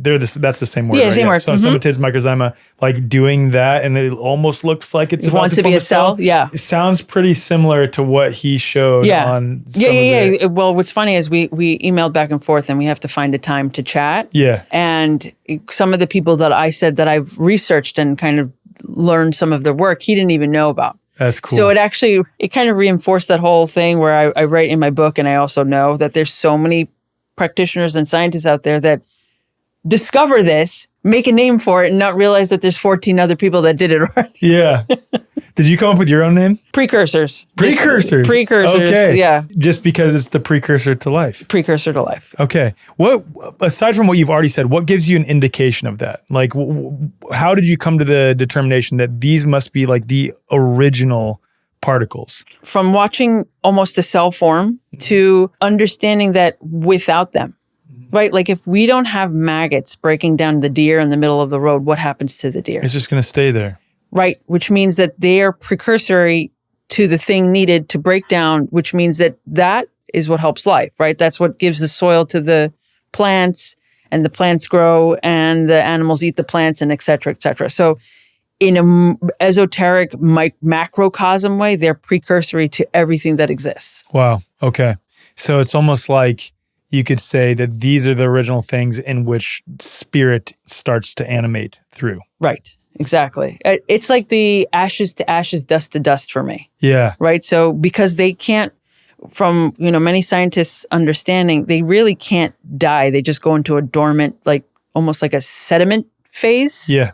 And then you can reanimate them. So if we're made of that, and when we pass and our body becomes that, and whatever essence, whatever vitality that animates us escapes, there's maybe that's them and this is another them, and we go ashes to ashes and dust to dust, right? So it's the dust of vitality goes that way and the ashes go that way. Yeah, that's so cool. That's so cool. So I had Topher on recently, and he was talking about how his biochar had some of the highest concentrations of somatids, microzyma precursors that you found. Is that true? Mm-hmm. Oh, it was beautiful to look at. It was, when I saw his I made the biochar and I put it under the microscope. It was exactly how to describe, like mini diamonds. It was like little sparkly, beautiful, iridescent things moving around. So you have that. And then you have all this little life that was just all around. And I sent those pictures to him. And he was just like, oh my God, this is so amazing. That's cool. And I was like, but this makes sense to me because it's still animated. Whereas the charcoal that people get is the ashes, and it's going to take time to reanimate, right? That's why it doesn't work as well as, people want it to work. But the biochar is still alive. Yeah. And that's a huge difference because it's not that the charcoal isn't alive. It's just that it's in a more dormant state. Correct. Yeah. Everything is essentially is alive. Yeah. But it's in various stages of how do we get it to be vital. Yeah. Yeah. Like if you were to take a sample of this chair that we're sitting in, which is, I'm sure, not an organic material, that's probably not good for us. It's probably off-gassing, but got to create a studio set. and I didn't want to spend a crazy amount of money. All that to say, if you were to take a sample of this, I mean, I'm serious. The polyester, I got this on Amazon, so I guarantee it's if I take a sample of the polyester, will I get something? Possibly not, because it's been so processed, but it may over time, if we give it the right conditions, we may start to see something come from it. Dude, but it needs the conditions. This is what I was thinking about the other day. Like, I forget how I was thinking about it, but I was thinking about like something that's biodegradable versus something that's not biodegradable. And it's like so many of us have been tricked into, previous to this, a lot of people are understanding like the reason we need things that are biodegradable because it just gets stuck in the natural world, like microplastics and things like this. But it's just so wild that we even come up with things that are fundamentally not biodegradable because we're like, oh, things degrading is bad. You know what I mean? It's just weird to think of it like that. Well, it's funny you should say that. So I was always taught that plastic wasn't biodegradable. Like plastic bags, we got get rid of them. And then, when they got rid of them, it was like, oh, yay, they got rid of plastic bags. I went a couple years ago, my mom has an attic, and that's where a lot of my Barbies and Legos and stuff are. And we have to start kind of cleaning her up because she's been holding on for so long. So because it's dusty, I mean, it's not dusty, but it used to be far more dustier. She'd cover it in like those big plastic bags that are not the garbage ones, but the ones that you put your clothes in for the laundry. Yep. And then obviously garbage bags in here and there. And so there's various bags here and there. So I go up there and I'm going through some of the Barbies because I'm like, oh, my girls might want to play with my Barbies. So I go in there and I lift the plastic bag. Now, mind you, it's probably like, I'm 45 now. So it's been up there for 20 years. I go up there to lift the plastic bag off one of the containers, and it literally turns to dust. This is a plastic bag that I'm taught cannot degrade. It's like a forever plastic bag kind of thing. It literally crumpled. And I went to go, I was like, oh, I really need to get this. And it just starts crumpling. And I think given enough time, given the right environment, everything is degradable. It's just harder when things have less life to them. So like this chair, like a metal chair, like anything, it's just, you have to give it a certain environment and life will get to it. Yeah. It makes sense. And that's why from my understanding, they'll take some types of aggressive fungus in order to degrade plastic. That's just it, right? Yeah. Fungus and so we have to demonize them, but then they're helpful. Right. Right. Or like for oil spills. They're the best for oil spills. Yeah. The bacteria that eat the oil? Absolutely. Yeah, but in other contexts, they're incredibly bad. It's like, it's just it's cherry crazy. Pick how you want to use them. Yeah. Mm-hmm. Okay, I know you work with isopathics a lot, so I'd like to talk about those because I actually don't know much about those. Okay. Yeah. So they're diluted slightly, kind of like homeopathy, but the dilution goes up to 6 or 7. And because we still want some sort of biological material. Is it succussion? Do you use succuss or no? No. So it's not like homeopathy in that respect. Okay. Not in that respect. And homeopathy is similar cures similar, where isopathic is like cures like. Okay.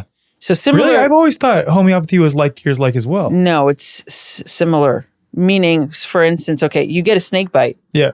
And your cheeks start to get red. You get a snake bite, your cheeks start to get red. You get belladonna. That you didn't get belladonna injected into your... Yeah, okay. You know what I mean? Yeah, that's fair. In isopathics, you're actually getting the organism. It's kind of like a suspended animation of the microzyma in a certain form. So remember I told you how the basic forms of microzymas get to a certain point before they become bacteria, before you start the pleomorphic cycle of the visual that we know. Yep. They have these basic forms, these various forms. So what happens is isopathics are a suspension of a particular form in the basic form, and they're from different fungus reversed back to that basic form. Wow. So then you're taking on, for instance, Penicillium chrysogenum, which is kind of like the penicillin that they used back in the day for you when you needed penicillin. And so that one is suspended in its form. Then it's diluted. You have your 3x dilution, your 4x dilution, your 5, and your 6. And you give that to someone. For instance, they have a skin issue. right? What would be considered a skin infection. You'd give them, they'd either apply a couple of drops and rub that in, or they would put a cream of that on there. And lo and behold, it starts to disappear. Wow. Because what it's doing is it's giving you more of that vitality. Yeah. It's giving you more of what your body needs and gives you the signal of, oh, I've got more of these guys to clean up. Yep. So now I don't have to work so hard. It's like a stimulant almost, in a way. Somewhat in the stimulant. And you're not suppressing it because what you're doing is you're making more efficiency. Of course. So your body doesn't have to utilize its own resources to kind of get rid of that thing. And so that's essentially what the isopathics is doing. They're just doing this kind of like amplifying what your body can already do. Got it. And it's, you give an isopathic relative to the exact thing that that individual is dealing with that you know based on that tissue type. Right. And in that location. Right. Do you ever take a culture yourself just to confirm what type of isopathic they need? No, because I don't need to know how it displays is different. So if it's something that's like just happened a week ago and it's red and hot and kind of a little bit of pussy, then I already know from my medical background that's bacterial. It's not yeast. Got it. But if you come 2-3 months later and it's itchy and it's still kind of semi-open and it starts having a rash, it starts spreading, it's dry and flaky, then I know it's yeast. Got it. Okay. Right? So it's based on my conditioning of understanding the body's patterns. And so the isopathics themselves are only fungus taken back to it's bacteria too. Bacteria as well? Mm-hmm. Okay. So they have fungal remedies, which are the fungal remedies are the ones that I generally teach everybody. Like you could take a course on how to take it. Bacterials, I haven't taught anybody yet because they're more aggressive. Got it. Right? So fungals are, okay, you take it, you're taking this, and whatever issue may happen, it kind of like slowly gets the body kind of doing what it needs to. Bacterials are more aggressive because they're more aggressive organisms. Well, it makes sense too, because like from my understanding, if a fungus is present, then please correct me if I'm wrong, that typically means it's in the late stage of the healing process. Correct. So it's not, you don't need something as aggressive. Fungus itself is aggressive, but it's like at the late stage of the healing process. Right. And then it's going to morph back into a somatome. Right, exactly. And you also are present the person's either small microbiome or large, their entire body's microbiome can take on the fungus because it's already, it's transitioned or its homeostasis is kind of in this place where it's trying to do it, but it's having a hard time. Yeah. Where if you take a bacterial, you're forcing a change in the terrain a little bit, which then the whole body has to adapt to that. And you'll see sometimes a little bit more of an aggressive symptom pattern. Got it. And that's when you have to keep an eye on symptoms. Again, it's about if you're helping a person, are they eliminating the thing that they're trying to get rid of themselves? Yeah. Right? So if I aggressively help you, but you're barely pooping. Right.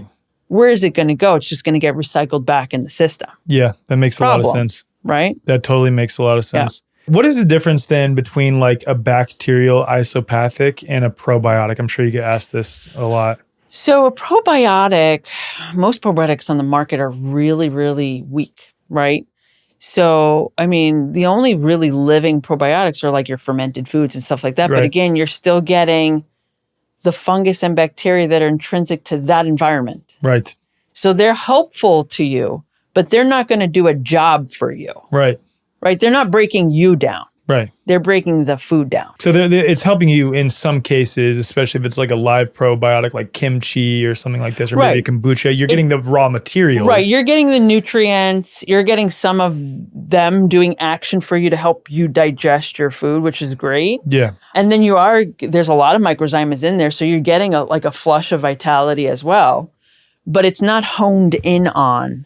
Got it. You know what I mean? Not specific. Correct. Yeah, that makes sense. Okay. I want to talk about naturopathy versus naturopathic medicine, if that's okay with you. It's okay with me. I might get in trouble though. Okay. I don't want you to get in trouble. No, that's fine. You're a troublemaker. I'm used to trouble. I'm used to trouble. Exactly. So like what is the difference between the two? Okay. For you. Do you want me to tell you the difference that I was taught, or do you want me to tell the real difference? Because there's a big difference. Okay. I want to know both. Fantastic. What do they say? So when I went to naturopathic medical school, yeah, I had to constantly make sure that I was telling people that I was a naturopathic doctor from an accredited naturopathic medical school, versus a naturopath who learns online, who gets a weekend course, who et cetera, et cetera. Because those people don't know what they're doing. They can kill people, et cetera. They don't know how to do pharmacognosy because if someone's on medication, how do they know what herb to do, et cetera, et cetera. So those people are, poor practitioners and you don't want anything to do with them. You have to make sure you say you're a naturopathic medical doctor. So that's what I was taught in school. How I practice and how I believe naturopathy to be was not how naturopathic medicine was taught to me. So the philosophy, the essence of naturopathy, naturopathic medicine, is not the way naturopathic medical school teaches it. Naturopathic medical school teaches is the version of naturopathy that makes the American medical establishment happy. And by doing so, they agree to teach people about vaccinations and gender ideology and antibiotics and medications and et cetera, et cetera. That's not naturopathy. That's not naturopathic medicine. It's greenwashed allopathy. Absolutely 100%. And it started in 1925. That far back. Yeah. So in 1896, you asked me who Benedict Lust was earlier. So Benedict Lust took the name naturopathy. So somebody else came with the name naturopathy. I think it was in 1890, and he paid them for it. And then he patented it or copyrighted or whatever in 1896, and he created naturopathy. Now, he understood that naturopathy wasn't technically the word that you would use because it's pathy means like sickness, but he wanted to make sure that when people saw the word that they understood it was the path of nature. Got it. Yeah. So he developed the drugless practitioners, kind of drugless practitioners union, essentially. And naturopathy, anybody could practice naturopathy if they were a drugless practitioner. So if you were a chiropractor, you can be a naturopath. If you were a regular medical doctor, as long as you were drugless, you could be a naturopath. Anybody could be a naturopath as long as they committed to the idea that you were going to help the body heal itself. Yeah. Right? You're not healing. Like I never tell people, I'm healing you, I'm fixing you, I'm curing you. I never say those words. I say, I'm helping you for your body to do it yourself. So he committed to that idea. He was big advocate of, the terrain idea. He didn't use those words, but he used naturopathy, or nature cure, which was the belief that your body can do it as long as you get out all the obstacles. Okay. So never once did he believe that there was ever a situation that you needed anything more potent than an herb. And that was it. He wasn't a huge fan of homeopathy, unless it was homeopathy that was a little bit you had to really kind of hone in on the homeopathy. He wasn't a fan of like the homeopathic remedies that were made of the poisons at the time. Got it.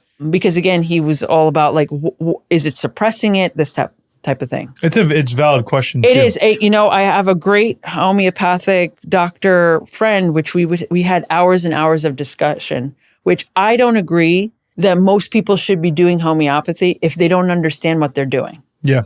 That's fair. You know what I mean? Like you go to the store and you could pick up a homeopathic remedy. Yeah. And I have a hard time with that because that's a dilution of a poison. Mm-hmm. How does your body react to that? Like what's the consequences? It's interesting because I've never had personal success using homeopathy until my wife started studying to be a homeopath.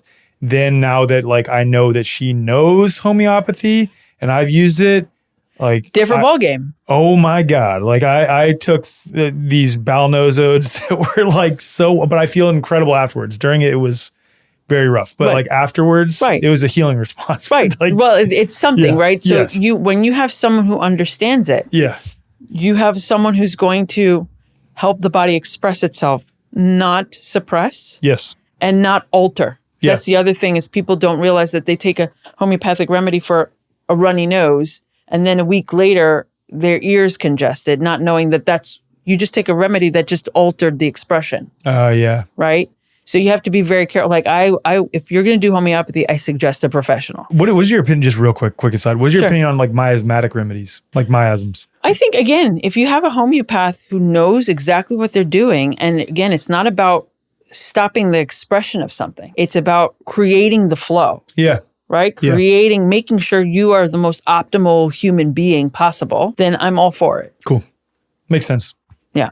Okay, back to naturopathy. Yeah. So he was big on that. So he was getting, confronted a lot of the times, and a lot of the naturopaths were getting arrested for practicing this way. And, the chiropractors were doing their own thing and they weren't supporting them. And Shelton, everybody that knows Herbert Shelton was a big close friend of Benedict Lust. He was one of the hygienists at the time. And he was like anti-chiropractic because he was like, oh, they're not defending us. Why are we defending them? Okay. And Benedict Lust was like, we're going to defend anybody who's promoting no drugs. We're whoever's promoting the idea that the body can heal itself, that's who we're going to back. Cool. Right? So over the course of, I think it was after World War I and after the whole Spanish flu situation, there was many who were like, oh, we don't have tools. We don't have any. If someone gets really, really sick, what are we supposed to do then? And they were starting to kind of lose the fire of what they were doing. Mm-hmm. Because again, what most people don't know is that our world was becoming more toxic. Yeah. After you have World War I, and you have Bayer coming out with aspirin, and people were taking mercurochrome and arsenic-based stuff and opium-based stuff. People were more toxic. So standing back and just letting the body do while just giving vegetable soups wasn't really enough for some people. And I get it. I totally do. But at the same time, you also have to know the environment that the person's in and how supportive you are, and all the different things you can do in a natural way can help a person. You just have to understand how to do that. And I feel like also there are people out there that don't know how to help a person without giving them something. Right. So after World War II, around 1925, there were practitioners who were starting to lean towards the suggestion of the American medical establishment. And they were like, okay, if we do what you say, which is we create 4-year accredited schools, we have people do residencies, we have them take boards. Can we practice without being harmed by you or assaulted, through your legal framework? And they were like, yeah, sure. As they have to be, written off, and they have to take their tests and all that stuff. So then they separated, and naturopathic doctors started their group where they learned how to prescribe if needed, and naturopaths tried to stay their course. Got it. Interesting. So what would you consider yourself? I'm a naturopathic doctor, obviously trained in that school, but I'm a pure naturopath. I appreciate that. Absolutely pure. So for the people that are just naturopaths and have not gone to naturopathic medical school, how many of them still don't fully understand the terrain paradigm though? I think there's a lot. Yeah. I think there's a lot because, again, if they're indoctrinated in this world, and I've seen people go through some of these naturopathic schools where it's like some of them are like 2-year program, like legitimate long programs, right? And it's great, but they're getting indoctrinated just the same with the same kind of textbooks and things like that. So if they're doing that, it's the same thing. It's kind of really sad. Are you going to fix that? I am going to fix that. Absolutely. I have something in the work. Yeah. Okay. Can you share it at all a little bit? Yeah. Okay. So I have a landing page. That's all I have so far. But I am putting courses together, and I have a bunch of practitioners that are looking forward to teaching. So it's called the Terrain Medicine Institute. Yes, I love that. TMI. Are you gonna make T-shirts? TMI. I'll gladly wear one of those. That's awesome. Not too much info. That's a perfect one too, because if you have TMI, it's like, what? Too much info? What? It's like, no. I'm gonna give you some info. Exactly. Some info you need. It's not too much. It's very important. It's overwhelming, but yeah. It's overwhelming info. I love that. Okay. I wanted to touch on, I'm sorry, I'm kind of jumping around. There's so many things that I want to ask you because, again, you're the hidden gem that is incredibly knowledgeable. Lyme disease. Yes. Yeah. Again, it's just my ultra favorite. There's always layers, right? Like people are like, they fully get the terrain paradigm, but then no, Lyme disease is definitely a real thing. I would love to hear your thoughts on that. Lyme disease. I mean, it's we have two sides of a situation here. You have people in the conventional world, even two sides. So in the conventional world, there's people who are gaslit and said, okay, you don't have anything to, and that's where it's really started, why a lot of holistic and natural practitioners started embracing the whole Lyme thing. Yep. Is because 20 years ago, 30 years ago, you were crazy or you just had adrenal fatigue and, whatever. And then now we have Lyme specialists in the conventional world where they're cycling through different antibiotics and doing these therapies and et cetera, et cetera. And you also have holistic practitioners also, they're not that way that much where they're disregarding the patient, but they're embracing the concept of, which is really terrible because A, you're not catching or getting infected by an organism. You're not. It's not a protozoa. It's not in that regard. You're not at all. How I looked at it, because people were getting bit, right? My husband got bit I want to say it was like a year before my first daughter was born. So 2017, got bit by a tick. And it got a nice big red welt on his thigh. It was like a nice, diameter of about 8 inches, 7 inches, a nice necrotic center. He had fevers up and down for 2 weeks, severe nerve shooting pain, 10 out of 10, feeling like it was going up his spine to his shoulder, to his head. His head was throbbing. It felt like it was going to explode. Something was happening. Something happened with the tick's bite, and my husband. And I've seen it countless times. Yeah. Right? And I think that's really important to acknowledge that, because similar to how a lot of people in the train paradigm almost, if they're almost too extreme, seem to say the phenomenon of 2 or more people getting sick in the same space with similar symptoms is not a real thing. It's like they literally go that level. Yeah. And it's like, no, there are people who've gotten bitten by ticks that had crazy onset of symptoms Absolutely. just after that. I mean, I got bit by a tick in 2008.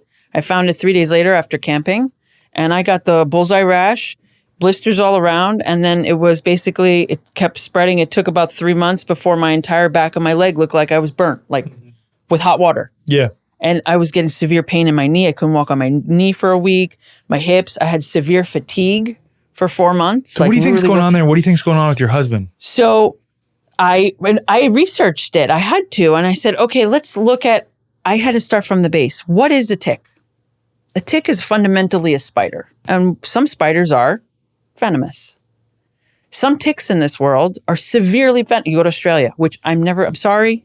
I love you people. I'm not going to Australia. You'll never go. You got to change your mind on that. Australia's dope. It is not. It's so funny because Kylie, my wife, is the same way. I've been to Australia now twice to Kylie, speak I at agree events. with you. I've been to Australia twice to speak at events. I will actually say this. Where I was in Australia, I was only on the east coast of Australia between New South Wales and Queensland and a few different spots. Okay. And in my experience of Australia in that limited context for a limited time, I think America has crazier animals than... I'm sure. I had a student in Australia who, she had goats. I don't know what part. Maybe near something with a B. Brisbane? Maybe? Brisbane. Yeah, that's where I was. Okay. So the Australians say Brizzy. Brizzy. Okay, so if you want to be cool, Brizzy. So fine. Brizzy. So she had goats, and they got bit by a tick, and she had to put them down because they were paralyzed. Uh-huh. So I was like, okay, yeah, no, not going. But what I did was I studied ticks, and I studied ticks to the full aspect of I felt like as well. I have stacks and stacks of papers and studies and experiments done with ticks where they would milk a tick, and within 20 seconds, they milked the tick to create 0.02 grams of venom. And they injected it into 10 mice. And within 20 seconds, all 10 mice, they didn't add anything to it because we know the deal about injection, right? So it was just saline solution and that venom. And within 20 seconds, all 10 mice dead. Wow. Dead. So I say to myself, we're looking at a spider. We're looking at a bite. We're looking at injection of some sort.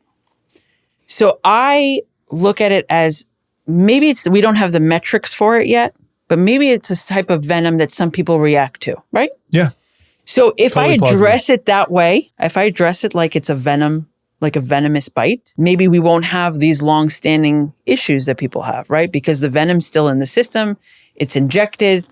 Everything we know about injection is, it can last and go into the nervous system. Certain tissues can be damaged because it's sitting there. The body can't get rid of it. And especially if you suppress it with an antibiotic. Right. So the moment I started doing that with my patients, the turnaround was phenomenal because I addressed it like it was a venomous spider bite. So that's how I look at it. You are reacting, whether it be Like a mosquito, some people react to mosquito bites too, right? Totally. You have some people that mosquito bite nothing, and some people have like huge, massive Same welts. with bee stings too. Absolutely. Same with hornets, same with wasps. Whatever it is thing. that they're injecting, or maybe you're affected by the thing that's on the thing that's injected, their tongue or their proboscis or their fangs or whatever it may be, you're reacting to it. It's created a reaction. Let's calm the system down, get whatever it is that's injected out, start getting a flow moving. It's always about that. And that's how I see what Lyme is, what's being presented as Lyme. If we're talking about a person who's got a tick bite, that's what I do. That's the key. That's what it is. If we're talking about a person who got a tick bite but then took antibiotics and then has something called chronic Lyme, that's antibiotic poisoning with suppression. So you got the neurotoxin or whatever, muscle toxin, whatever, plus the antibiotic yuck. Now we got to get that all out, right? Then you have the third diagnosis of Lyme where people never got bit by. There's no history of a tick bite, but they're diagnosed with that because they have all the symptoms of. I'm sorry, but that just sounds like, you got environmental poisoning, you have stagnation in your system, and your body's so overwhelmed that it's fatigued, it has lack of resources, you have a poor diet. You may think you have a great diet, but it may not be the appropriate diet for the situation that you're in right now. I don't know about y'all, but I love bread. But basically, anytime I eat bread, I feel bloated, sluggish, and off, even if it's organic. It's how modern wheat is grown and processed. Most commercial flour these days is roller milled, which strips away the bran and the germ to extend shelf life. You lose natural fats, minerals, enzymes, and fibers of the whole grain. And because it's been stripped of nutrients, synthetic toxic substances like folic acid are added back through fortification. And I love sourdough, I really do. But even that leaves me feeling bloated and sluggish most of the time. So the issue isn't sourdough itself, it's the modern wheat behind it. Fermentation helps, but it doesn't fundamentally change the grain. You can't ferment your way out of an ingredient that doesn't sit well with your body. That's where pacha comes in. Pacha's bread keeps the traditional benefits of sourdough, but removes the wheat entirely. They use just 2 ingredients, sprouted buckwheat and sea salt. Buckwheat is a seed, not a grain.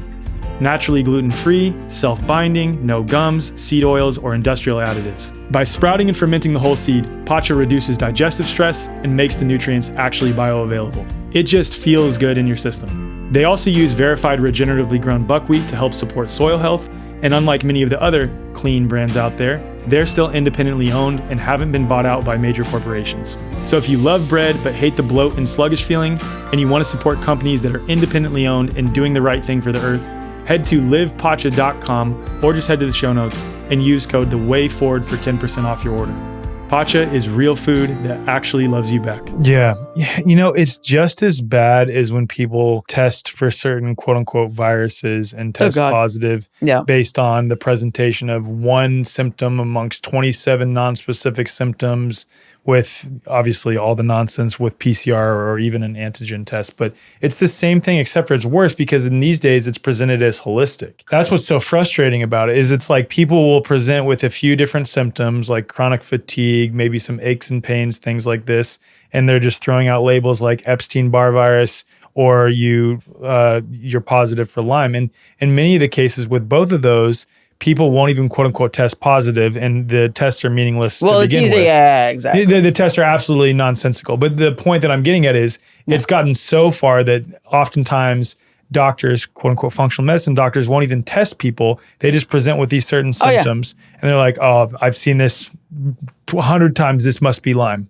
And then they'll start IV antibiotics. And isn't that what they do do with 2020 when people walk into the hospital? They didn't even test you. You have the sniffles and the cold. You have COVID. Yeah, exactly. It's the same thing. Yeah, it's so frustrating to me. Well, it's really sad, and especially in the holistic world. Yeah. They have protocols. They have like the spike protein detoxes. They have Lyme detoxes and all that stuff. And, people are hurting, they're victimizing themselves, unfortunately, also, because when you're sick and you're sick for so long, now you identify yourself as that. Yeah. And that's the other problem with Lyme. It turns into, once it passes a certain point and you have chronic, it's forever, you in your mind going, it's forever this. And so now, and then you have practitioners reinforcing that. Yep. I know a practitioner that was in the world that I was with the isopathics and the Gunther Enderlein and the pleomorphism. He tells his patients that it's forever. What? Yeah, because I told you, just because you understand Gunther Enderlein doesn't mean you understand that the organisms are not, they're helpful. Oh, wow. So they're helpful to a point. Got it. Like if you see Gunther Enderlein's pleomorphic cycle, he has a line in the middle of the circle where it says apathogenic, and then all of a sudden it's pathogenic. Wow. I've never seen that one. Yeah. Interesting. So, yeah, Gunther Enderlein's pleomorphic cycle. So you have a situation where it's kind of difficult because you have a lot of practitioner enabling people to believe that they have this disease. Yeah. And that's not, again, people, when I say that, some patients say that, people online tell me, oh, you're gaslighting my symptoms. I'm not. I believe that you have the symptoms. I just don't believe you have to have them forever. Right. Nor that you have a specific disease necessarily either. Correct. Yeah. And there's something about when a perceived authority figure tells you something, your belief systems actually take that on and your physiology will express related to that. Absolutely. The nocebo effect is probably the most powerful effect in the world. Yeah. A lot of people talk about the placebo side, but not many people talk about the nocebo effect. Oh, yeah, absolutely. That was actually one of my favorite parts of Daniel's book when he went into mass psychogenic illness and mass social contagion. Like, that's one of the most overlooked things. It really is. And I think it's so incredibly important. I mean, going back to the whole COVID phenomenon, on a study done on 540,000 people who were hospitalized and subsequently died with a quote unquote COVID label, the second strongest risk factor for death was fear/anxiety related disorders. Oh, yeah, absolutely. Fear can kill. Yeah. Oh my gosh. If you have a person believe, let's not even talk about the fear. How about intrinsically? There was, and I forgot who did this. It was a hypnotist. A hypnotist made someone believe that the quarter in their hand was scalding hot, that they developed blisters in their hand. Crazy. So if a hypnotist can do that, imagine a subliminal and non-subliminal messaging. From an authority figure. Like, yeah, that's where it's crazy. It's crazy. Okay, I want to get to your book next, if we could. Just like talk to me about what you cover in this. I have not read it yet. I've been pretty busy lately. No, really? But I'd love to hear like what was the inspiration for this book and why did you decide to write it and what you cover? I didn't decide to write it. My husband decided for me. Okay. No, so what happened was I've been wanting to write something like that again since probably like 5 years into practice. Because again, being one of the few people that I knew that practiced the way I practiced when I was going out there, I felt very alone. But at the same time, I knew that there was some people out there that had the same beliefs as them. They had to be. So I figured this would be a good kind of segue for patients to understand my thinking. Because I don't use the terminology when I'm with a patient because I have to meet them where they are. Totally. Right? I can be like, oh, why you keep saying virus? It doesn't exist. They're going to do that. Of course. You can't do that. Of course. So I figured this would be a good kind of like get the ball rolling, get you off the fence to understanding that everything that you need is inside of you. And obviously outside objects like, again, good food and clean air and all that stuff removes the obstacles so that your body can do its best job. So I really wanted to write this, but I never sat down to do it because I was working and developing my practice and then decided to have kids and da-da-da-da-da. But when 2020 rolled around, I had a friend and my husband, both of them ganging up on me. They were like, look, you have all these practitioners coming out of the woodwork, making videos and stuff like that. You should really put together your stuff. I'm like, I don't know. I mean, I don't want to be like that person that takes advantage of a situation. Like I'm more of like right time, right place, right time. And it didn't feel right to me to be like, okay, let me put all my notes together, get an editor and try to put a book out in 2021. So I wasn't going to do that. I was going to do like when it feels good, I'll feel good about it.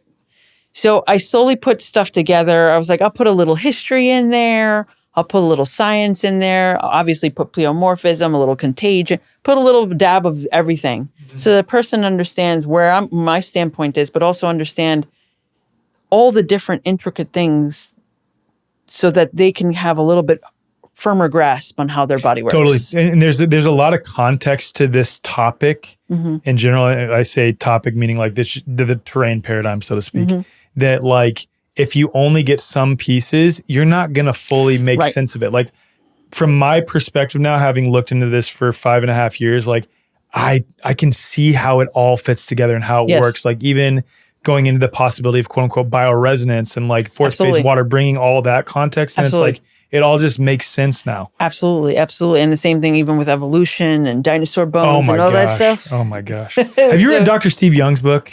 No, I have not. It's so good. Okay, good. Good to know. Yeah. Have you met him? No, Steve, no. Yeah. Okay. I haven't. Yeah, he's awesome. I think I'm going to be meeting him at the Elementals May. gathering? Yep. Yeah, okay. I unfortunately had to say no to that. Oh, yeah, that's bad. So, I emphasize what happens inside, but how also what happens inside is reflective of what's happening outside. So the more toxic environment outside is the more toxic environment inside. So there's also an emphasis on environmental medicine, understanding like the choices you make and the companies you support are going to play a role on your health, your mind as well, your family's health, everything, your community's health. So it's a dabble of different things. I go into detail enough that you're not overwhelmed, but enough that makes you want to go. And my reference, I think I have over 200 references, enough where you have a good amount of rabbit holes to kind of go, oh, let me read this book because this will help me understand, this type of diet or this type of living style or what pleomorphism is, or, how I can study about this, this doctor researching this, that, and the other. So it's a good beginner's book. It's a good even if you understand the terrain model, it's still going to give you something.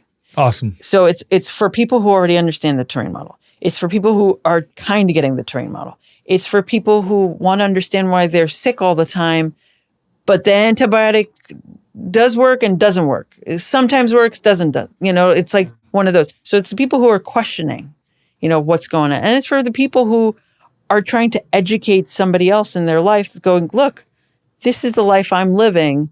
You have to read this because you have to understand that the crappy food you eat or the terrible environment you live in is playing a role on how you feel, And so it goes from the microcosm to the macrocosm. I love how bold the title is because it says it all. Germs are not our enemy. No, it's not. That's not the guys we should be focusing on. We should be focusing on corporate and government and all the people that are destroying our environment. Because at the end of the day, would we be as sick as we are or sick at all if we had cleaner environments, cleaner food, cleaner air, cleaner water, cleaner, furnitures and things 100%. Like that. 100%. I mean, I need someone to make like circadian appropriate studio lights.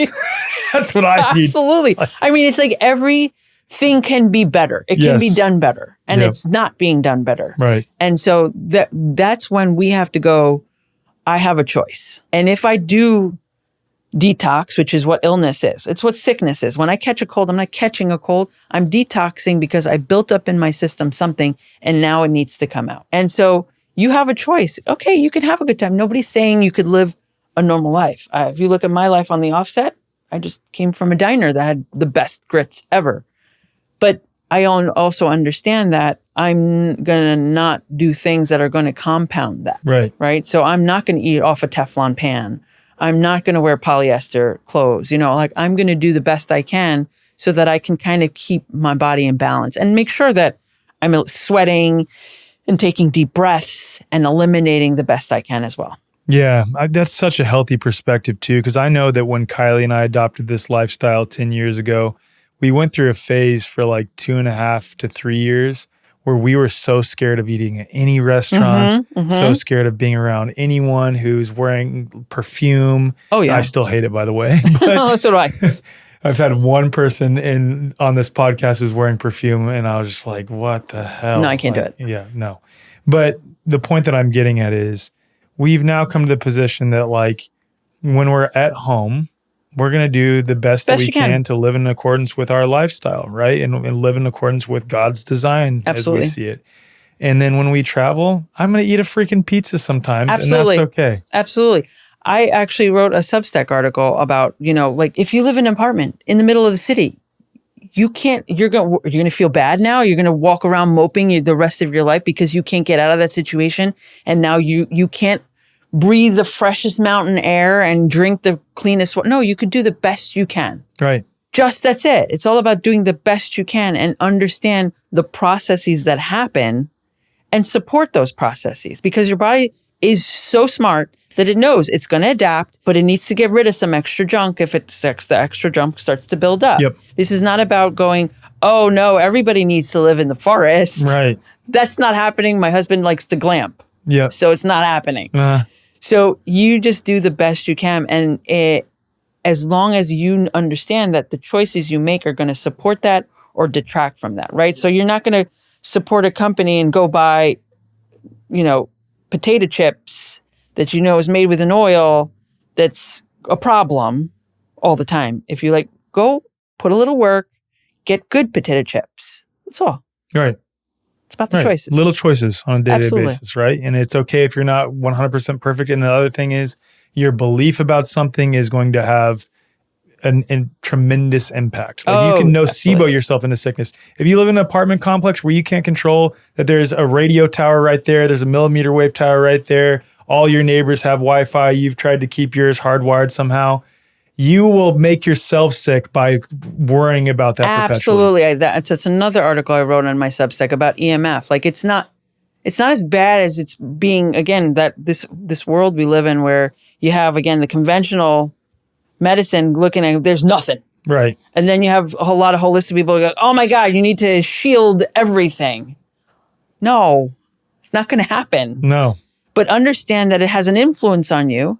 And if you're getting a really strong reaction, you have to look as why is your body not detoxing that? Why isn't it going through your system? Yeah. Why are you holding on to it? That's the biggest thing is someone asked me a long time ago, what is health? What is the definition of health for you? And I said to them, to be the most optimal that when something comes in, no matter what that thing is, how toxic it is, it goes in, you process it, it comes out. That would be the epitome of health. Yeah. You could take on, and I came to that conclusion when I read about, and I forgot his name now, but he made himself, he was able to get bit by rattlesnakes 170 something times, no problem, because he made his body used to it. Yeah. So now his body was like, oh, I know how to get rid of this without getting sick or inflaming or anything like that. We all have that capability. We all can adapt. We just don't give ourselves the chance and the opportunity and the support to do it. Would probably require a lot of support to start that. Having some homeopathy on hand or isopathics. No, but it gave me the idea that we are adaptable. We are adaptable 100%. To a lot of things. I mean, think about it. Why can't we nail companies about cigarette smoke causing cancer? Because some people can adapt and detox it. Yep. And they're not going to get cancer of the lungs. Because there's something about their body that can detox it. So there's never going to be a one-to-one. There's never going to be a single cause for a single problem because you have various people adapting and having different abilities to remove those toxins as well. So the question is why is your body stagnating and creating the response? That's what needs to be focused. That's where medicine and healthcare needs to go. Yeah, makes a lot of sense. How much of the health problems that you see in your practice have some psycho-spiritual, emotional component to it? I think all. I love that answer. I've come to the same conclusion. I think all. Yeah. At the end of the day, when it comes to children, they're a little more superficial, although you can tell that there is, especially if it's really young, before the age of 7, I really am a Rudolf Steiner fan where, the spirit and the soul really hasn't completely integrated into the physical body. I have no evidence of that, but I feel like there's still something there. Yeah.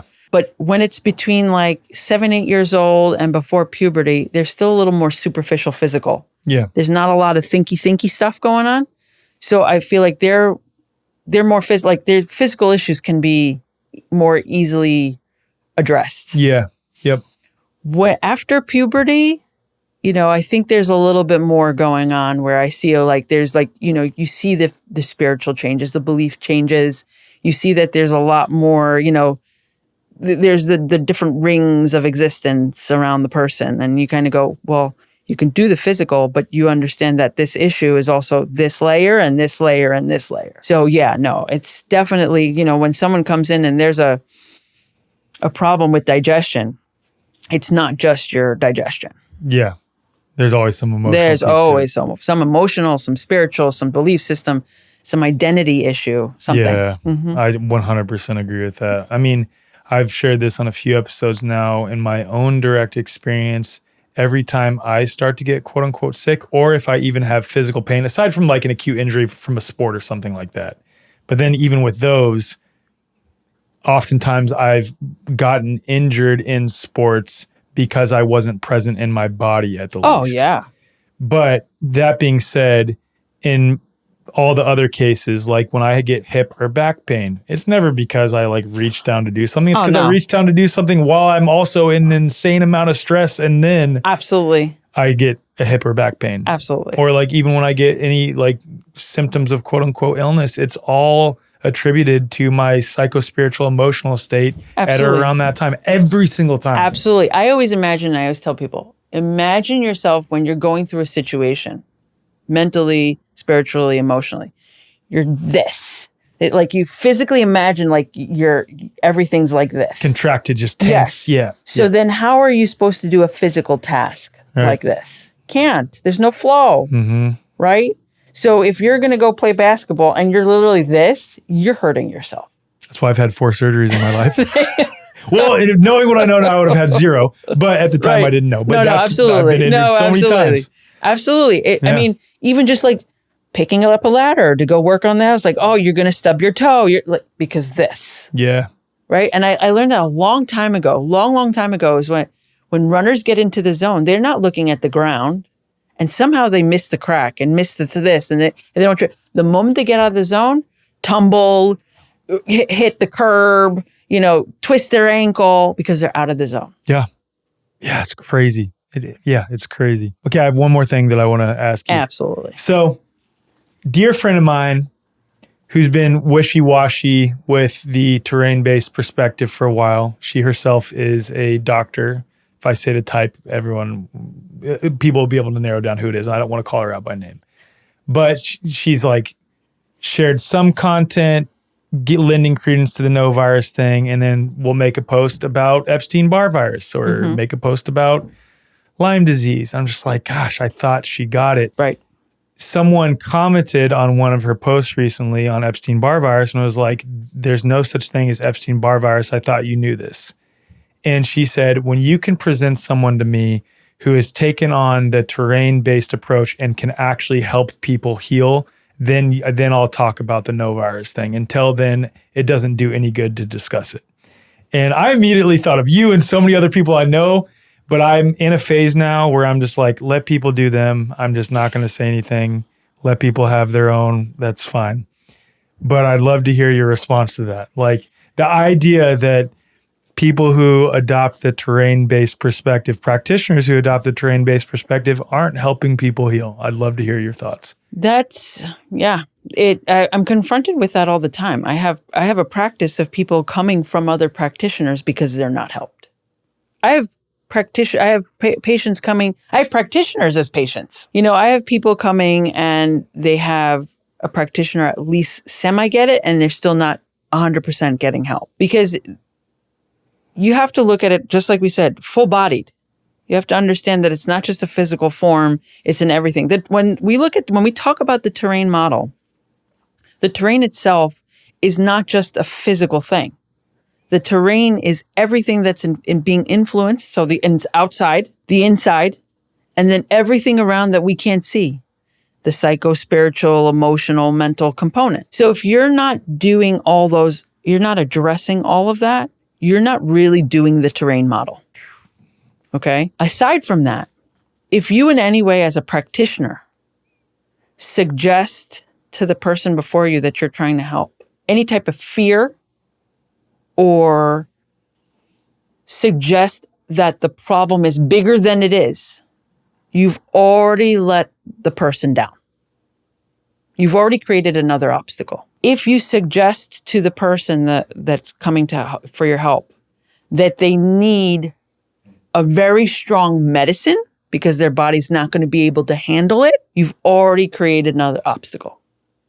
You as a practitioner, it's like when people go through, and I don't know if they do this now, but I remember when I took psychology in college, that if you wanted to be a psychoanalyst, that you had to be psychoanalyzed because you can project your problems onto your client. Yeah, totally makes sense. I don't think enough practitioners have really addressed their own problems to be true practitioners. Yeah. because they're projecting. Yeah. They're projecting their fears. They're projecting their own problems. And they're creating obstacles when they don't realize they are. So you have to be careful with the words you say. You have to be careful with how you are guiding this person, because you're again, you are removing the obstacles, right? You're parting the Red Sea so they can walk to the other side. But if in any way, shape, or form, you're parting the Red Sea and you give them like, the water's going to slightly sprinkle on you, you've already, it's going to come down on them as they're halfway there. So a practitioner has to be very careful when you start doing the terrain thing, you have to be very centered for yourself. You have to really believe it for you first and practice it for yourself. Like I practice it every day. I practice with my children, practice with my family. I teach it to students. It's who I am. It's part of my existence. I identify as. Yeah. I love hearing that with your kids too, because I think like for a lot of people, speaking like practitioners, setting those aside, just people in general who are coming to adopt this perspective that have young children, there's moments of like cognitive dissonance for them. Like, oh, am I 100% sure that I believe that this isn't a viral infection? Because you're scared. There's no support system with children. Yeah. Right. My child watches a cartoon and I overhear something. I always hear what she's watching. Yeah. I always hear what she's watching because I'll see something with space or something with dinosaurs or something with germs and I have to make corrections. Yeah. And imagine, I'm homeschooling and I have to make corrections. Imagine if she went to school. I'm like, how do people do that? Right. Send their kids to school and all you're doing is homeschooling after that. Yeah. So might as well just homeschool. Right. So for me, it's huge. The children are a huge factor in how you're going to raise them. Like my daughter doesn't see death as a scary thing because she sees the beings like our cats or the people that she knows, they pass, they turn into a star. They're always around. She can see them. She can feel them. She can remember them. It's a thing for her. So death is not the scary thing that she's being taught, that everybody else is being taught. Death for her is a change, is a passing. It's not, I miss. Of course, we're not going to gaslight the grieving and the missing, but it's important to understand that there's nothing to fear. And that's the most important thing, is that we have to have children that don't have fear. And when they don't have fear, they don't do this. Yeah. When they're thinking about things. Which ironically is what leads to disease, when they're doing this, when they're constricting. Absolutely. And actually right now I'm doing a A to Z terrain book. So it's A equals air and blah, blah, blah, blah. And then I actually have a rhyming children's book. My husband's doing the graphics about microzymas in terrain. Love that. Yeah, it's That's rhyming. amazing. I love rhymes. That's good. Yeah. That's going to be awesome. Yeah. Okay, so you're going to be not only an adult book author, but children's book. Yeah. Because children are the thing. I mean, we need more to give them more of a robust and confident life, right?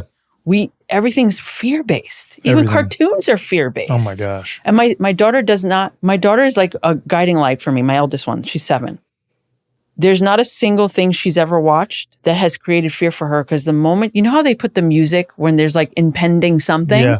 She's like, Mommy, I don't like it. And to me, that's like, no, why do we have to have that even in a kid's cartoon? Yeah. Why does a kid cartoon have to have that, like the typical movie thing where it's like, you have the climax, the change, the shift, and then, back down to like, oh, everything's satisfied and good. Right. Why can't it just be like a child watches something, learns something, and it's kind of like nice and breezy and easy and we move on? Right. So why can't we have that for children? Why can't we develop that terrain understanding of the environment, of their body, this strength and willpower that there's powerful beings, mind, body, spirit. So what you're saying next is you're making a terrain TV show. I'm hoping so. That would be so great. That would be sweet. Anybody want to finance that? Oh yeah. Please donate to her cause. Is there anything else you want to cover?